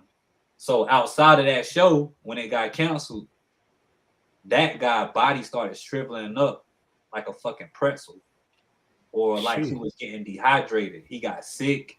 He lost his legs, his arms, like years after he did the show. So Brother Panic was basically telling people, like in the book, these celebrities and rappers go through the same thing. Like if they about to do a performance, the Jews are doing a choreography for them. If they doing a music video, the Jews is setting it up for them to do. So it's like you're not even controlling your aura. You're not even controlling your own environment. You got a whole archons doing that for you. So it's like, how can people really say, oh, that's not real? But it's like, dude, y'all know what the Jews about. Like y'all know this. So it's not hidden. And not only that, y'all know the Jews is dictating every single move these celebrities make. So that video with Takeoff definitely symbolic. And I feel like people really need to get their head out of their ass because it's real life, man. Like how would you feel if people gotta realize how would they feel if somebody came in your house and started putting death symbolic figures all over your walls and everything? Right. You know what I'm saying? And they tell you, hey, we're gonna do a music video in here. We want you to walk in and do it, you know what I'm saying? We're gonna record you, we're gonna post it everywhere, and we're gonna leave these You think that's really how it goes? Is like they really come in, the choreographer or whatever, the director of the video, they tell them you do this, we got it like that. They don't have really no control of their vision, really. Ain't no say. This how I know it's real, bro. My granddad was James Brown cape man, bro. The man who put the cape over James Brown. That's my granddaddy. So he told, when we was growing up, he used to always tell us, don't trust Hollywood. Don't trust them niggas. It's evil. Like he used to always say little comments, but we used to be like, know what I'm saying? Like, what the fuck he talking about? But as I got older and came into it and he passed away, I'm like, damn, bro, what the fuck? I wish he was still here. You know what I'm saying? So he was also telling us how James Brown didn't even have a say so with most of the stuff he did. And that's why he was attacked every chance they got. You know what I'm saying? It's crazy, bro. So that's how interesting. Yeah, it's definitely real for sure. Once you sign that contract, you sign over your life, bro. Like that's why they say be careful of what you sign, like, because that's really you putting your signature, you signing your nature, and you binding yourself in a contract. And most of these contracts, people not reading the contract for real, so they basically control your whole image, your essence, and all that just by you signing them papers for that little cash advance. You just gave your whole life away for real, so now you have to do what they tell you to do. Yeah, like I was telling my cousin, my little cousin, she a girl, and she was talking about Glorilla. And I said, cuz, go on Glorilla page and see if she ever drove a car. Oh, snap. So she just scrolling on her page. And she just chilling with me. I said, you ain't find nothing yet? She said, no. And she still scrolling. Like, you ain't find nothing yet? No. All right, you know what I'm saying? She's still scrolling. Like, bro, you ain't find that girl at least driving no car yet? And then just last week, Yo Gotti bought her a car. But she still wasn't driving it. She ain't even cranked the shit up in the video. She was just sitting in it and dancing. Yeah. So I'm like, yo, what the fuck is really going on? You know what I'm saying? Like, you just gotta be real, bro. We haven't even seen Glorilla purchase a house. She never in a house when she on Instagram and live. She never in her house. You see all the jewelry though, and you see the jewelry and the hair done and the clothes. That's it. Yeah, like we just gotta be real, bro. Come on, man. Like, come on, man. Y'all gotta be real with y'allself at some point. Let's be real, man. That's Yeah. crazy. I be paying attention to stuff like that. You know what I'm saying? Like, what is this? What the celebrity right here really doing? Like, what do they really get off their deal? That shit And really acting. yeah. And then when you look at when she signed the deal, she didn't even read the contract. Yo, Gotti just walked on the plane with the Bro, paper to her. And she I just was gonna- signed like off the gate. You know what I'm saying? And her friends was hyping her like, and it's like, damn, you really got set up. You it's know a what I'm freaking saying? illusion, fam. Illusion. That joint is a debt deal. I bet you. Look, this what the contract entailed. Break it They down. gave Break her it a down. car. Hold on, we about to cut. Hold on, let me light the Apollo real quick. For sure. Look, this For what happened. sure. This what happened. And tell me I'm lying, bro. If I'm lying, I'm flying. For sure. They bought her the car. That's a debt. She don't have the money to pay that off because if she did, she would have bought off the lot. Okay, that's number one. Fact. This is her debt. Every album she sell or whatever number she do, that's paying that off. So she's not keeping that money. That's going back to the label, and the label gonna pay that off. That car is just a rental prop to make her look good, to keep the image. All right, I'm in the Maybach truck. You know what I'm saying? You know what I'm saying? I'm having it. The whole time you in debt because now all your new watch. I bet you she gonna drop an album before the year over, either before the year over or before this time next year. And that shit might go number one again. Who knows? Or she might do a feature with Sexy Red or whatever. All them streams is gonna go towards paying that car off and paying off the label. Because once you sign to a label, you in debt to that label. They might even do some crazy. They might. I don't even want to speak on it, but we know they might. You know what? You know what I'm saying? Feel me? You feel me? Because I just read an article the other day. It was like when artists die and they're under a label, guess where all of that money goes? The people who got their policy on them. Now that connects the dots because if you look at all these labels, you see patterns of certain people dying under certain people and certain people going to jail, all this type of stuff. It's like it's the same cycle over and over. They throwing it in your face. Empire Records. Man. PNB Rock. Who else? Dolph. Yeah. Dolph was Empire? Yeah, the last 3 months. Yeah. signed to him. Bro, we can go on and Bro. on. It's so many we It's can't even easily name them over- all, it's bro. over- Yeah, it's over 5. I just can't even think of them. That's easily 5 though. But they say they had these same labels have the insurance policies taken out on them. You feel me?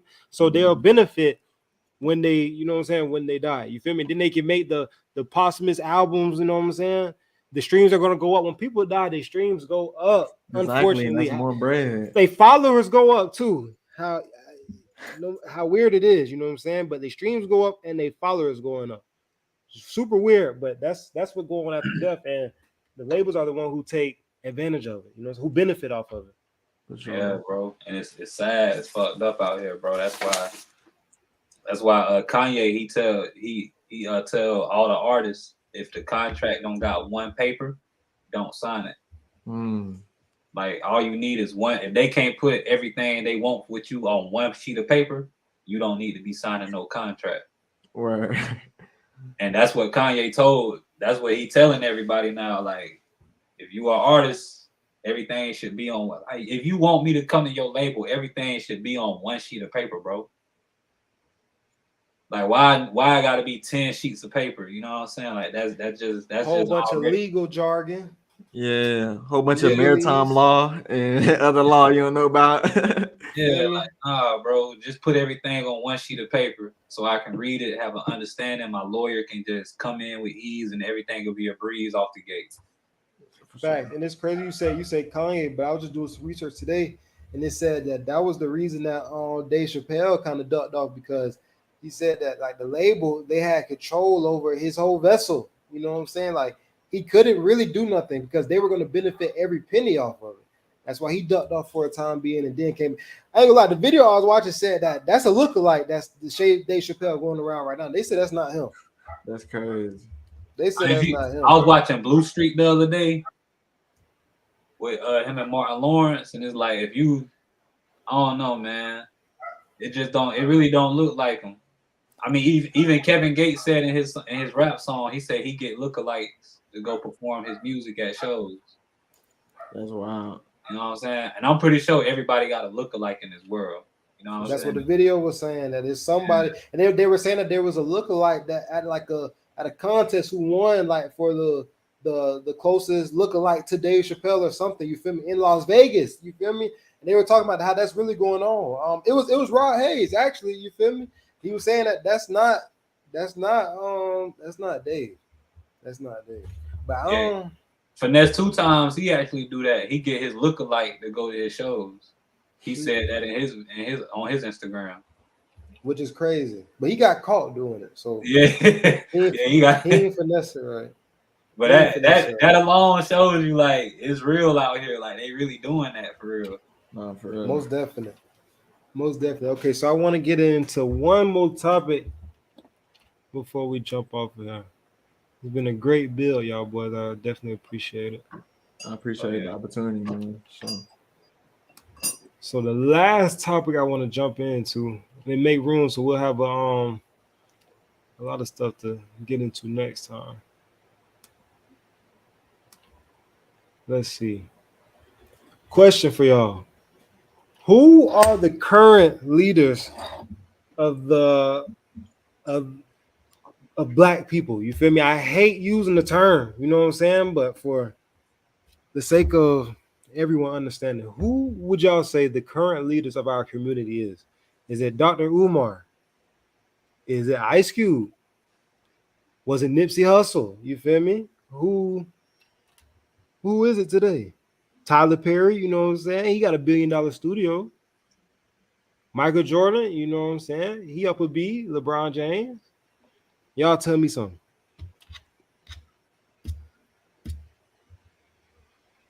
I'll say I got 3 guys. One of them iffy, but one of them 19 Keys. He's iffy, but that's what. Yeah, 19 Keys. One of them. I'm still observing. I ain't gonna lie, like, cause you know there is a such thing as controlled opposition. You know what I'm saying? For sure. So you see, I ain't.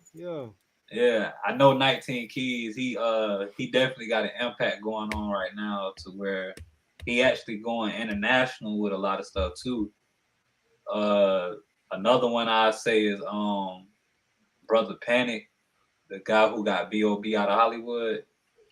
He been my mentor since 2020, and I be going to his lectures. He just had a lecture in Charlotte, where you at, like 2 months ago. And you know, Bobby Hemmett actually passed him the torch, and he be having people from Alaska, UK, Africa coming to his lectures. Like it'd be crazy. Yeah, so, Panic one of them for sure. Yeah, so I feel like he one of them. Tariq Nasheed, you know what I'm saying? Yeah, he another guy I be observing. Like, just gotta be careful with. Like Billy Carson. Like, don't get me wrong, all these guys got some fucking knowledge. Like, they smart. They got knowledge out the wazoo, but it's like, fam, when you really like peel layers. It's like, how do all y'all got all, like, because don't get me wrong, like, Brother Panic, he really just don't fuck with none of them. But outside of him, all of them niggas got the resources, the money. Yes. The connects. And it's like, why ain't nothing built yet, bro? Think about it though. The Chinese got police stations. The Mexicans got police stations. Bro. We got one. Bro, that's what I was gonna say. I was gonna be like, because I didn't want to really answer this question. I'm gonna be real. Because to me, like a leader, like I'll think about it in like a moral way, like integrity and shit.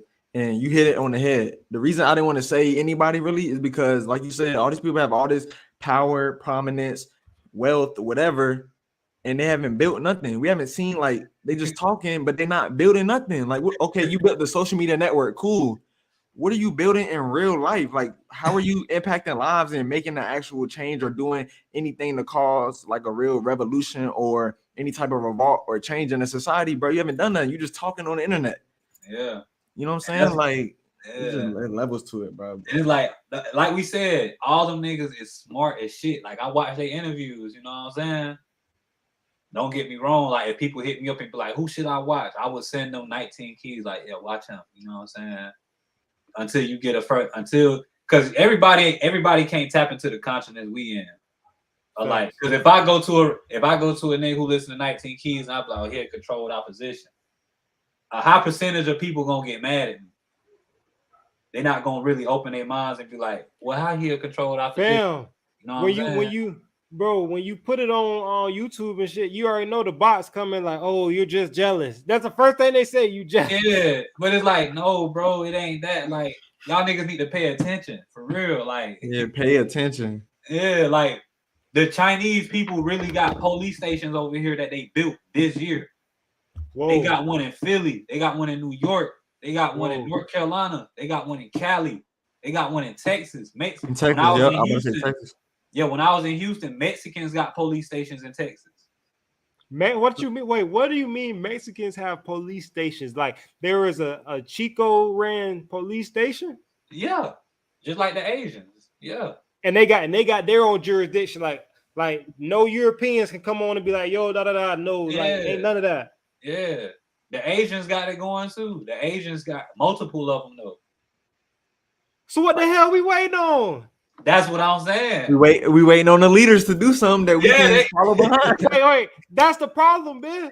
We waiting, man. That's what I'm saying. Like, yo, y'all, like, it can't be that hard to start a program and get black men in. Like 19 Keys. You very trained and everything trained on how militant. Yeah, you very trained on how to run a military, bro. You very conscious. You very. He loved to show us the videos when he was in line and everything. You know what I'm saying? Nigga marching and shit. And then you got and then you got the guys who own Earn Your Leisure, him 500. Y'all got the money to put this shit in order for 19 Keys. It's not hard to go on the internet and say, "Yo, we about to start a black military. If you want to join, pull up here, and we'll assist you with this and that, this and that." You know what I'm saying? That should not be a problem at all to do. Like y'all guys going to UK for fucking lectures and events. Y'all going to Africa. Y'all going to Canada. Y'all going to islands in Haiti and Cuba, Jamaica. Y'all going to South America.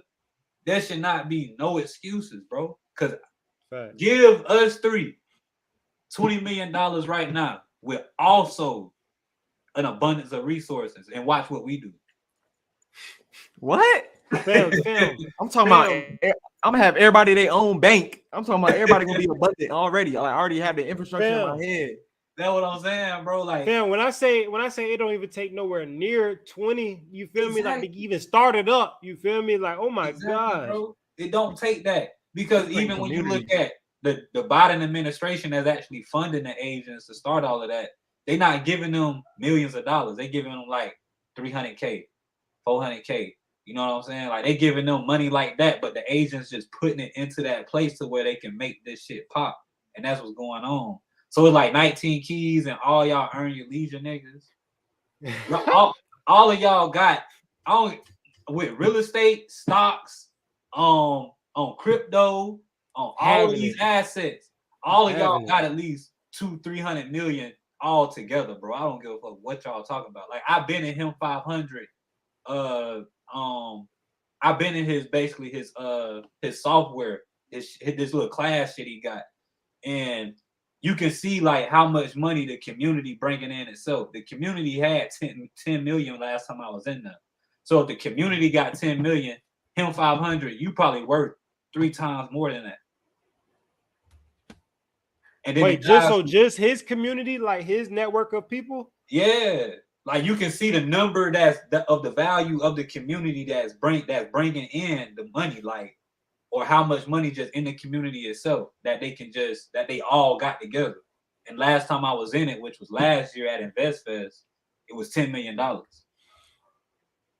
So it's like, and not only him, the leaders of EYL, Earn Your Leisure, and not only them, the black men who own these banks in America and everything. Like, bro, fuck them banks right now. We need a military for real. You know what I'm saying? That's really what we need first. We really need a military. Because you can open a bank, but at the end of the day, it's still under the monarch system. Yeah. There's no point. There's no point even opening a bank under this system. It's not. it's like, bro, we don't like that economic shit. Don't get me wrong, is needed, but at the end of the day, that's probably the last thing. Damn, bro, got out. I think you left on accident. I think you're redoing. Word. But yeah, I feel like that economic shit really the last thing we need to be worried about. Like, we need to be worried about mindset for real. yeah, bro, like start a military for real. For our people, start a military, bro. That's what we really need, man. All right, for schools, This man wanna do- holistic this man- health centers and stuff like. Yeah, That's what I'm saying, bro. This man going on tour doing interviews, Billy having conscious awards, and bro, what are y'all doing? They got having conscious BET award. Bro, hey, come on, bro. Hey, y'all, boy, when I went to Invest Fest last year, I ain't gonna lie, I was hyped at first that I was going, but when I got there and I was at the event the whole weekend, no. I said, yo, this shit's some bullshit. Like, it's like the fucking BET Awards, bro. Like, what the fuck is this shit, yo? Like, I'm expecting some like real deal revolution shit going, like bigger than money for real. You know what I'm saying? But it wasn't nothing, bro. Like everything was like, it was like people who content with where black people at. That's where you meant to go. You know what I'm saying? Oh my god. Like I'm not content. You know what I'm saying? You At can't all. impress me with money. You know what I'm saying? You can't, like, yeah, y'all giving me information, but to be honest, I really don't give a fuck about that information for real. You know what I'm saying? And that's what I was on at Invest Fest. Like my homeboy, they was upset with me. I was like, bro, no, I'm not going for that, bro. Like, nah. If I wanted this information, bro, my daddy got $100,000. I mean, a $200,000 business. I just go to him for information about business, bro. I don't, you know what I'm saying? I don't give a fuck about that shit. Are we going to do a revolutionary move or what? Like y'all niggas got the resources, y'all got the money, y'all got the connects. What the fuck is going on? Like y'all just making yourself look more like controlled opposition. And that's all that's going on. And then outside of them, you got niggas like Jay-Z and them. Like Jay-Z, you opening a casino in New York. All you doing is money laundering. That's not helping us, bro. You know what I'm saying? Sheesh. Like we just gotta be real with these niggas at some point. Like, and that goes back to the point we was talking about earlier too. Like, it's two different races of us. It's two different races. Because like I said, if you give us the resources and money they got, none of that. Be real. It'll bro. be over. Yeah, bro. Easily, dog. Easily. It'll be over. So that's why, like, with the leaders, I ain't gonna lie. Don't get me wrong. Like I said, all of them niggas smart as shit, and they can give all of us an abundance of information. But like I said, most of that is only for black people that want to be content. For sure, yeah. Like I'm gonna stick with my answer. Like I don't want to answer that really because I don't like. It's people that's cool and like I'm vouching for it, but like I don't really see no leaders right now. Honestly. And you know what's crazy? It's like, bro. So first and foremost, COINTELPRO. So that's an organization whose main objective is to prevent the rise of a black messiah. You know what I'm saying? We have COINTELPRO. Then when you also analyze the fact that every real black leader got killed or put in jail. You feel me? Period. Anyone that was really standing on business, they're in jail or they got killed. Fred Hampton, Malcolm X, Martin Luther King. What's the guy that was it? It's a couple Shabazz Muhammad. You feel me? You can keep on going. Bob Marley got killed, bro. Anybody who Dr. Sabi got killed. Dr. You Sabi. feel me? So you feel me? Rashad Jamal. You know what I'm saying? If you really Pharaoh, he got attacked. They're gonna drug you, they're gonna kill you, they're gonna put you in jail. So then you really have to analyze. So the people that's really, well, you doing the war shows, okay. You probably want a CIA, when nobody really there to stop nothing, to prevent nothing, you feel me? And when they're not doing that, that means that you're really not a factor to them. You know what I'm saying? You damn near might be working with them boys, you feel me? And it's sad to say, but that's really how you gotta observe the situation. If 12 not after you for real, if they're not trying to take your life, like Yakita said, they done made multiple attacks on his life. You know what I'm saying? And not that we have to be gullible and believe everyone, but you feel me? He's standing on business. 1,000. He not pushing this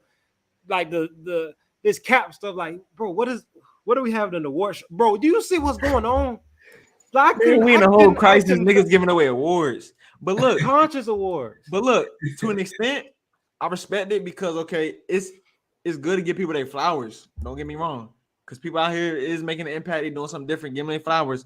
But like, I just think we can like handle the biz first, something else, and then you know what I'm saying. Like, there's different ways to go about it. You know what I'm saying? Handle the biz first, like, bro. Chinese people are not doing China people awards. You know what I'm saying? Like, Spanish people not doing. Yeah, like, bro, it's a waste of time. Like you said, they have police groups already. Like, they have their own police units. You feel me? In United States countries. So why shouldn't the people who originate here have ours? The hell? Why we don't have no black militia, no black mob? Like, that's really on business that got connects in high places that can get shit done, that can get shit executed. Like, bro, we weak as a bitch out here, bro, and I don't fuck with it. But I got a question for y'all. All right, so like, we see how certain leaders, when real leaders, when they arise and they try to make a difference and impact, they always get silenced in some way. Like, what do y'all think is the way around that? Like, how can we like be a step ahead of that or beat that so that like we move a certain way that we don't have to fall to that, or like, you know what I'm saying? Like, we can move around it and keep it going because they keep trying to stop it. So like, how do we really keep it going and finesse out of that? I ain't gonna lie, I feel like y'all know this dude named Khalid Amun-Ra from Philly. For sure. Amun-Ra, yeah, I'm about to say he's talking about like he big on genetics in the sun. Yeah, like he I feel like we just gotta like he just started getting out in the streets because they doing him like that. You know what I'm saying? So I feel like if you want to do it, we just gotta do what they was doing back in the day. Just get outside, really. You know what I'm saying? Facts. Because I see he been doing that a lot this year. Like every Friday, he go to downtown Philly and he just sit out there and educate people all day, like from sun up to sundown. And he actually wanted a realest standing. I ain't gonna lie to you. Facts. Like he facts. He like ain't going for it. He gonna tell you to your face too. You know what I'm saying? Like he gonna tell you what you is. You know what I'm saying? Like, bro, he gonna bring it right up to your face. You know what I'm saying? He putting in work for real. Like, and he really doing it. Like, I can't even knock him. And that's another reason growth over the years. Yeah. And that's another reason I fuck with Brother Panic too, because he keep it real. Like, he'll tell you, like, I'm not here to build a black community. I'm not here to do none of that. That's what I was gonna say. Like, how he asked that, bro. Brother Panic stressing, like, bro, all that coming together shit is a fable. You feel me? He like, he don't believe in that. Yeah. He don't believe in the black community. Like, he said that shit is dead. I believe it, bro. Like, at this point, bro, if you look at this shit, bro, I believe it, bro. Like, and I ain't gonna lie. I think it's going to, like, when it's all said and done, we're going to be on some Eternals type timing. Y'all seen that movie Eternals? Yeah, for sure. Okay, where it's like, bro, people from every different creed, fashion, or even like Star Wars, bro, what it was, Yoda and Samuel L. Jackson, bro, they weren't even the same species, you feel me? But they were both had the Force, you know what I'm saying? So they were both connected, you feel me? For sure. You feel me? We never had a conversation with Johnique before. You know what I'm saying? We on here for 2 hours. Yeah. It could keep going. You know what I'm saying? That's the force. You know what I'm saying? I think when it's all said and done, we're going to be connected. I ain't gonna lie. Isaiah chapter 2 says that all nations are going to be connected. You feel me? It's going to be a leader that represents all people. You feel me? That's where, once again, that's where the Israelites miss it. You feel me? It's definitely going to be a certain creed, a certain group at the top, but bro, we can't acknowledge the people who do great things in other races and other nations. You feel me? We have to unite with them. You would be a fool not to. You feel me? And ain't gonna lie. That's what gave me, it's crazy to say, but that's what gave me confidence during the whole 2020. You know what I'm saying? What started then, and you feel me, kept on going. The Jabberwocky, all that stuff. What gave me confidence, you feel me, was when people of other races and stuff started speaking up against it. You feel me? I ain't gonna lie, because at first I'm like, bro, if this going, you know what I'm saying? I'm deep in the Bible at that time. I'm saying, bro, this might be the end hell. You feel me? That's how shit was looking on stove. Ain't no cap. For real. But then I say, okay, but I'm like, bro, I ain't going for it. Then I said, like, more and more like white people, you got the Indian doctor speaking up. You know what I'm saying? I ain't gonna lie, I started to get more and more faith, you feel me? Because if y'all ain't going to, I ain't gonna lie, I said, bro, and white people ain't going to, because this is how I was viewing it. Okay, you got you got people who run the government, you know what I'm saying? It's mostly Europeans, you feel me? Zionists, all that stuff, you know what I'm saying? They mostly run it, you feel me? So I'm viewing it how it's like, if white people speak up, they're not gonna go against like their cousins and sisters, you feel me? They got cousins, if they still got family that they love, you know what I'm saying? So even though y'all might want to wipe us out, but y'all got family that you not gonna wipe out, you know what I'm saying? Real. So that's what like gave me faith. So we gotta unite with everybody, man, on soul. And think about it. I was talking to Rod Hayes, and he said, like, bro, how the way that every group that has risen up, the way that they've been compromised, you feel me? He said that was to show us how it happened initially, how the story always took place. You feel me? We always come together, and there's one that looks like us to make it fall apart. You know what I'm saying? Wow. And he said that that's how all the leaders who rose up in the 80s and the 90s, they were trying to show us, you feel me? So that we could learn from it. That's wow. That's true. It's a Judas in every circle, bro. That's what that movie, Judas and the Black Messiah, that was Loki telling us that it's a Judas in every circle. Like, bro, it's always gonna be one of us that, for some reason, it's always somebody of your own that's gonna be in the way of that. For real, that makes sense though. Oh yeah, so that's how the story keep playing out. Big time, big time. I really be scared because in my city, I'm really like, I ain't gonna lie. Outside of my cousin who own a metaphysical shop, like, right, y'all the only ones tapped in. Yeah, like anybody that say they tapped in, they come to me. I'm like, what you want to do? You know what I'm saying? And then it's like, when I talk to them, they just bring up what they going through in life, and it's like, I just rub my head like, man, I really ain't come here for that, man. Like, you know what I'm saying? You supposed to deal with that on your own time. You feel me? Like, I'm not your therapist. You feel me? Like, we having this conversation right now, and none of us talk about nothing we going through in life, nothing that's bothering us, because we deal with that. Yeah, like we do that on our own time, bro. Like, that's real. Like Malcolm X, you tell everybody, keep your problems in your household. You know what I'm saying? That's real. Don't bring it to me. Malcolm X used to tell everybody that. Don't bring none of your problems to me. Keep that in your household and put God first. It's just that simple. It really ain't nothing else to talk about. So it was like, in my area, I mean, like, I be telling people, I don't mind going live. I don't mind going outside. If you got a plan on how we can orchestrate something, I don't mind writing up a curriculum on how we could impact facts. I don't mind getting a building and paying rent in it, and we can start something. Like, I tell them all the time, we can, like, bro, we can do that shit. I don't, like, it ain't no problem with me, but it's like nobody out here ain't trying to make no moves with it. It's just a lot of talk where I'm from, and it's like all that's gonna do is just lead me into somebody being a Judas around me. You know what I'm saying? So that's why I really like I just said, I stay away from groups, because that's what it eventually leads to. It's like all the chosen ones really separated from each other. Bro, me and GMI, bro. Me and GMI no firsthand experience, bro. Like, literally, like, get away from them groups, bro. Like, that group, bro, that group should just be sus, bro. It'd be too much group thing. It'd be too much, like, you know what I'm saying? And like, people look at you crazy for being isolated, but like, if you look at history again, like, a lot of the great people was isolated and by themselves various times throughout their life, and maybe in the most important moments of their life.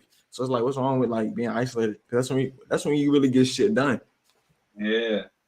Like Marcus Garvey, when he was isolated, he was buying ships. Like, he was getting imports, and it's like, damn, he did that shit by his fucking self. Like, and all he did was get people along once he got the things in order, just to keep it working while he wasn't there. You know what I'm saying? So it's like that isolation and solitude really bring you to a new person in you, for real. And I know with my solitude this year, because I ain't get back in my solitude to this year, but I started doing psychedelics with it.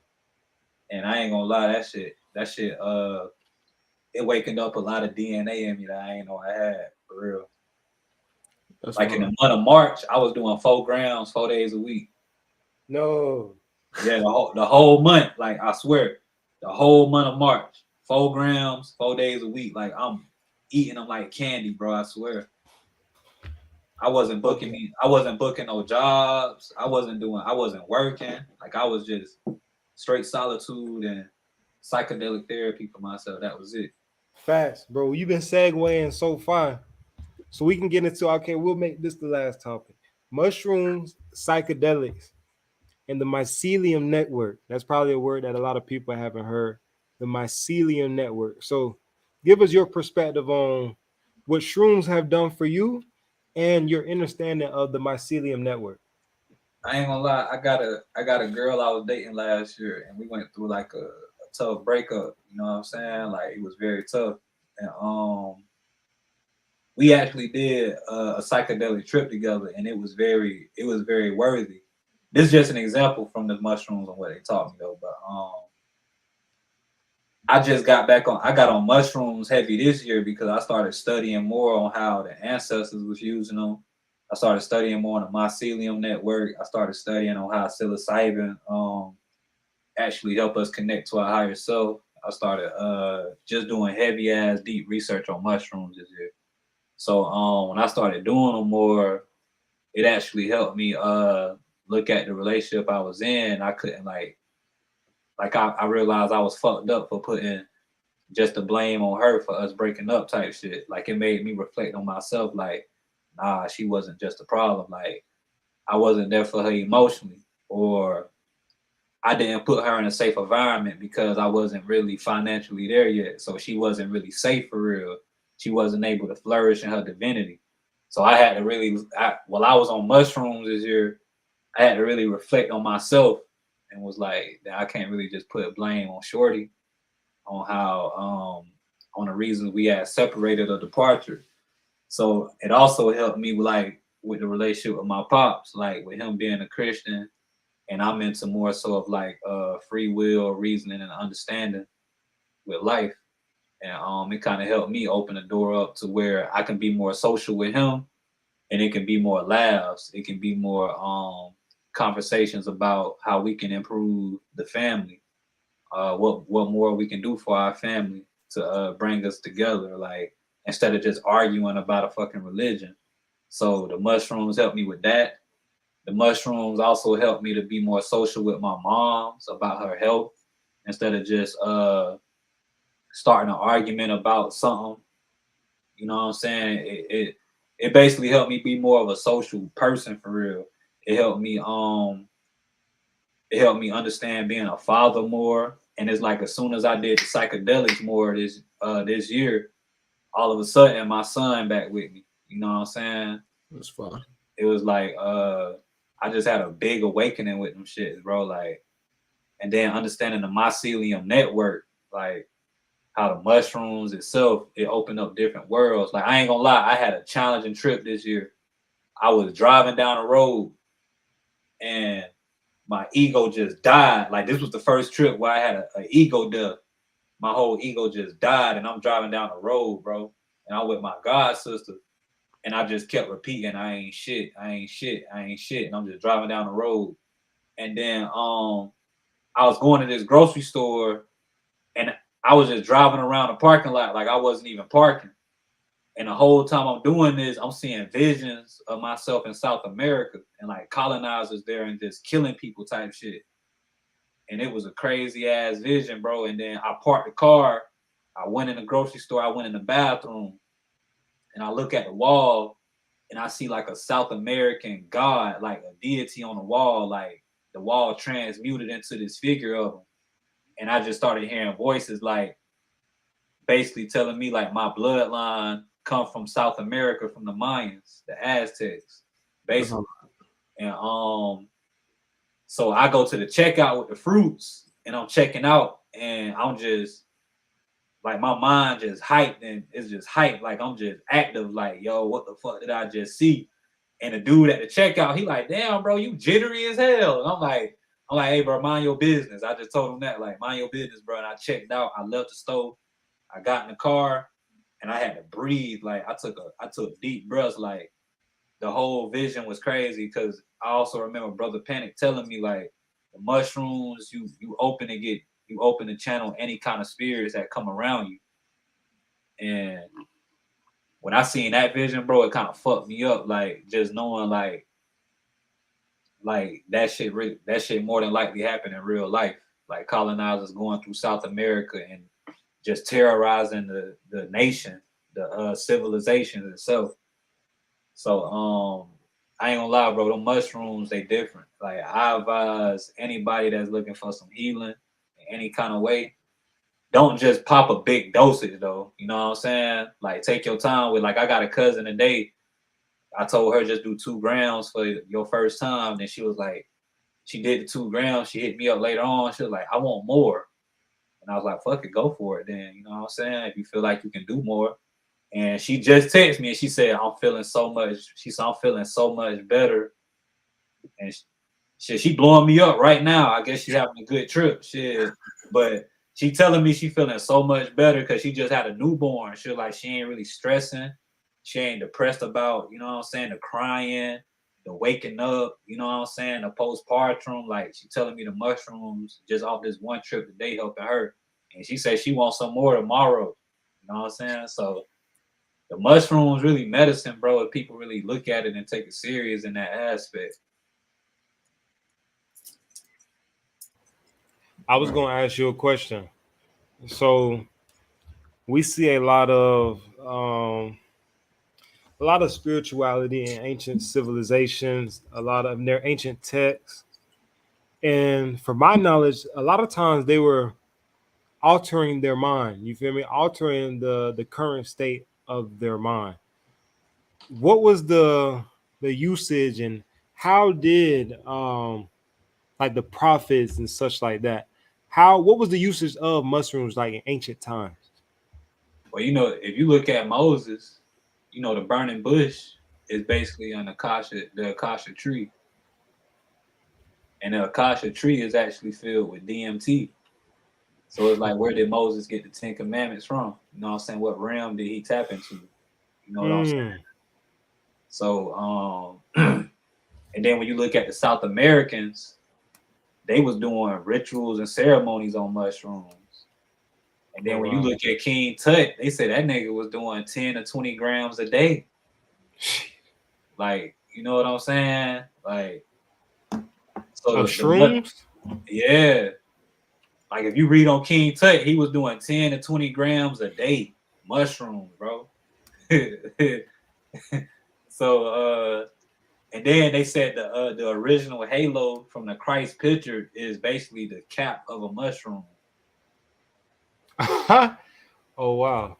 Yeah, so it's like a lot of that ancient and even the Bible itself as well. It's like all of it reverts back to them just doing psychedelics. You know what I'm saying? The mushroom itself, it really helped us out for real. And so yeah, I had this post right here of you, Johnique, that you made. Yeah, that post right there I made. Yeah, that shit. That right there is real life. They call the mushroom God flesh. It's another word for tionactical. Yeah, that was basically the name of the That's basically what they called the mushrooms in ancient times in South America when they did the ceremonies, the rituals, and everything. So they refer to it as God's flesh, the mushroom. Yeah, that's the meaning of that word. Yeah, God's flesh. Yeah. That's insane. So the last paragraph, it says, catch this though.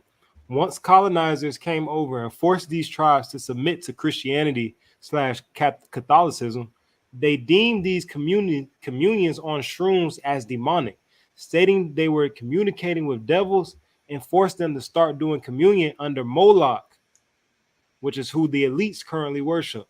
Yeah.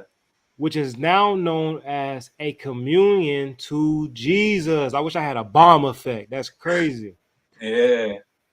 So break that down for me. Yeah, because Moloch, they basically transmuted that name to Jesus, if you want to be honest. So when the colonizers came over, they was kind of like in the movie Avatar, you know what I'm saying? If you watch Avatar, that's all they was really doing. They was doing psychedelic rites and ceremonies. So when the colonizers came over and they seen that's how the South Americans was living, they didn't want them to use the mushrooms no more. You know what I'm saying? They feel like the mushrooms was keeping them awakened. It was keeping them into a higher consciousness. It was keeping them upheld with themselves. You know what I'm saying? So they basically told them, because I honestly believe that Black people was also a part of it. And Yeah, I'm coming. All right. Hold up. All right. I'm coming, man. Be patient. I'm coming. All right. But yeah, I believe the Moors was actually with the Europeans when they came over here and actually tricked us into going into that. You know what I'm saying? Facts, I facts, feel like facts. I feel like they knew that we was doing that for the ceremonies. I feel like they knew we was doing the mushrooms to keep us in a higher consciousness, keep our civilization going and strong as we can. Because I ain't gonna lie, like they say if you go to South America, you can actually do an ayahuasca trip with the civilization or the tribes. Yeah, you can. Yeah, that's what a lot of people go on Joe Rogan talking about. They big on the ayahuasca. Yeah, yeah. So when you do that, it's like when you just around a lot of people and y'all all on that same frequency and y'all on the mushrooms, there's so much y'all can create together and get done. You know what I'm saying? Facts. So I know even Steve Jobs, like him and his team with Apple, they used to go do retreats on 10 grams of mushrooms. Who else used to do it? Steve Jobs, Elon Musk, he do mushroom retreats. I know Bob Marley used to do them. Yeah, and I see it's become a trend a lot in the urban society as well. You know what I'm saying? They put it in chocolate, they put it in candy. You know what I'm saying? I seen it's been used in protein. You feel me? A lot of people have been promoting the usage of psychedelics and mushrooms. Yeah, yeah. I feel like people need to get more educated on it and use it for the best of their benefits for real. Because I know it helped me a lot this year. I ain't gonna lie, Facts. especially with my social anxiety and just communicating with people more too, and Facts. knowing how to communicate with them. That's what the mushrooms have helped me with this year alone. Facts. And I ain't gonna lie, from my experience, I was going over the laws of the universe yesterday, and the first one is everything is mental, and the law of oneness, meaning that everything is connected. And I ain't gonna lie, my first 1 or 2 trips, that's what helped me realize that, bro, everything is connected. I came out just with that perspective, bro. Everything is connected. It was like I was hearing different people's perspectives on me. You know what I'm saying? That's what gave me the ego death. You know what I'm saying? No matter what you think that you are, it's somebody that have a perspective on you that think you're not shit. You know what I'm saying? And Yeah, I just heard my perspective from so many different people. You know what I'm saying? It just crashed my ego, but it eventually helped me come out of it with a greater perspective at life and everything. You know what I'm saying? Like, bro, there is nothing that is disconnected from the source and from this reality. You know what I'm saying? We all intertwine with it. You know what I'm saying? So yeah, I definitely say I benefited from him as well. I guess with the proper usage, you feel me?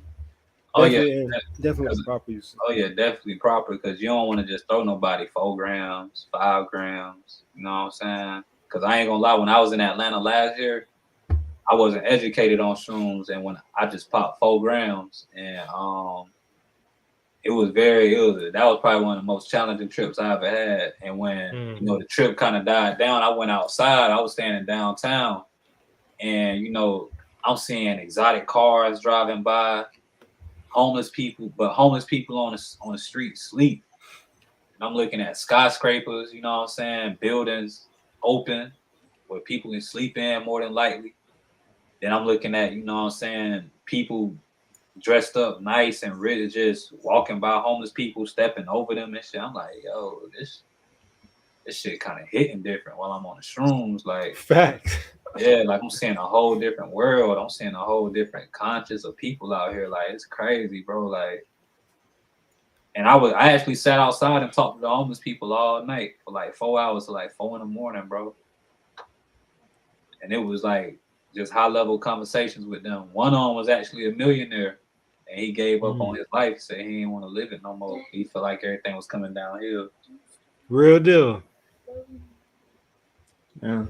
Yeah, I was talking to homeless people all night, bro, to like 4 in the morning outside my hotel, bro. Swear, like on the shrooms, and it was all good conversations. I was laughing with them and everything, and it kind of made me feel some kind of way because like, damn, all these people with money just ignore y'all like y'all don't even exist. You know what I'm saying? Like y'all don't got a story to tell. You feel me? So that's why even my mom's granddad, like he got on drugs really bad when I was younger. And when I see him, he be telling me like everybody in the family don't treat him like a normal person. You know what I'm saying?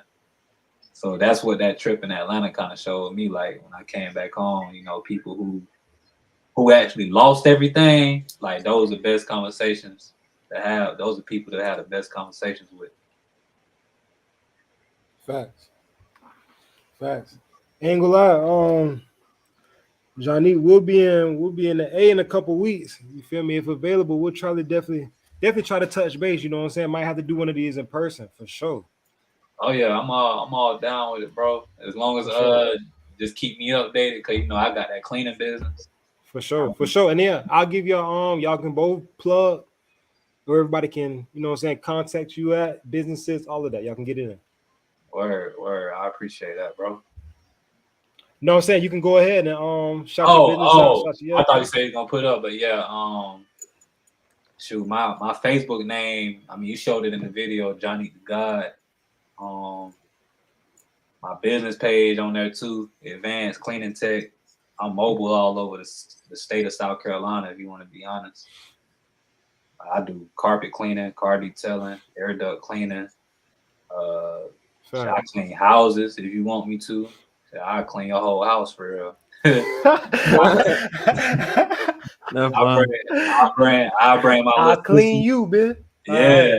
I'll call up some women quick and tell them, hey, come me on this job. I'll clean the house with me. Like I clean them. Yeah. So I sell shea butter, soap. Yeah, you got one on you, got one near you? Yeah, this is my shea butter right here that I sell. For sure. I'm gonna just mention it real quick. Bro is a life path 44, which reduces to an 8. So he's gonna be heavily in businesses. You feel me? Heavily have his hands in multiple streams of income so he can reap from them. You feel me? He's going to work, he's gonna be a worker, which is that 44, meaning foundation and work.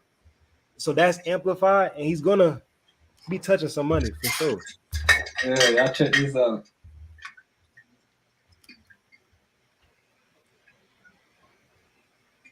Yeah. Oh yeah. Brandon, that's not that. What strain that is, fam? JMF, Jedi Mind Fuck. I'm gonna have to look that up. Yeah. For sure. Yeah, for sure. So you tapped in with all the. Well, yeah, we'll talk about it on the backhand. You know what I'm saying? But for sure. But Don, you can go ahead and plug where everybody can contact you as well, fam. Where y'all can follow me on DonAscended on IG, Don.600, and Street Economics _. Facts. You already know what I'm saying. You can tap in with me on IG, GMI 55K. You see my Facebook. TikTok, GMEYE 47K. You know what I'm saying? We're gonna get active. This was the first of many. Pulled almost 2.5 hours out the wazoo. You feel me? All three of us never had a conversation before. Purely off the strength. You know what I'm saying? So one day we probably go live on my page, man. So for sure. You know that Facebook page of mine been going up past 3 months. Yeah, you've been going viral. I thought it was gonna give the option to let all of y'all stream it as well, but I don't know. We'll definitely have it right next time though, for sure. Oh yeah.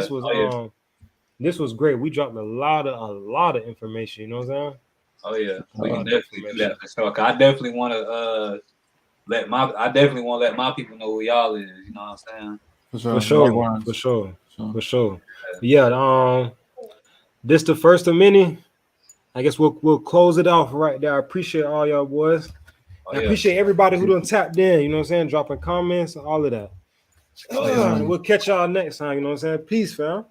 Oh yeah. Y'all be good, bro. For sure. All right.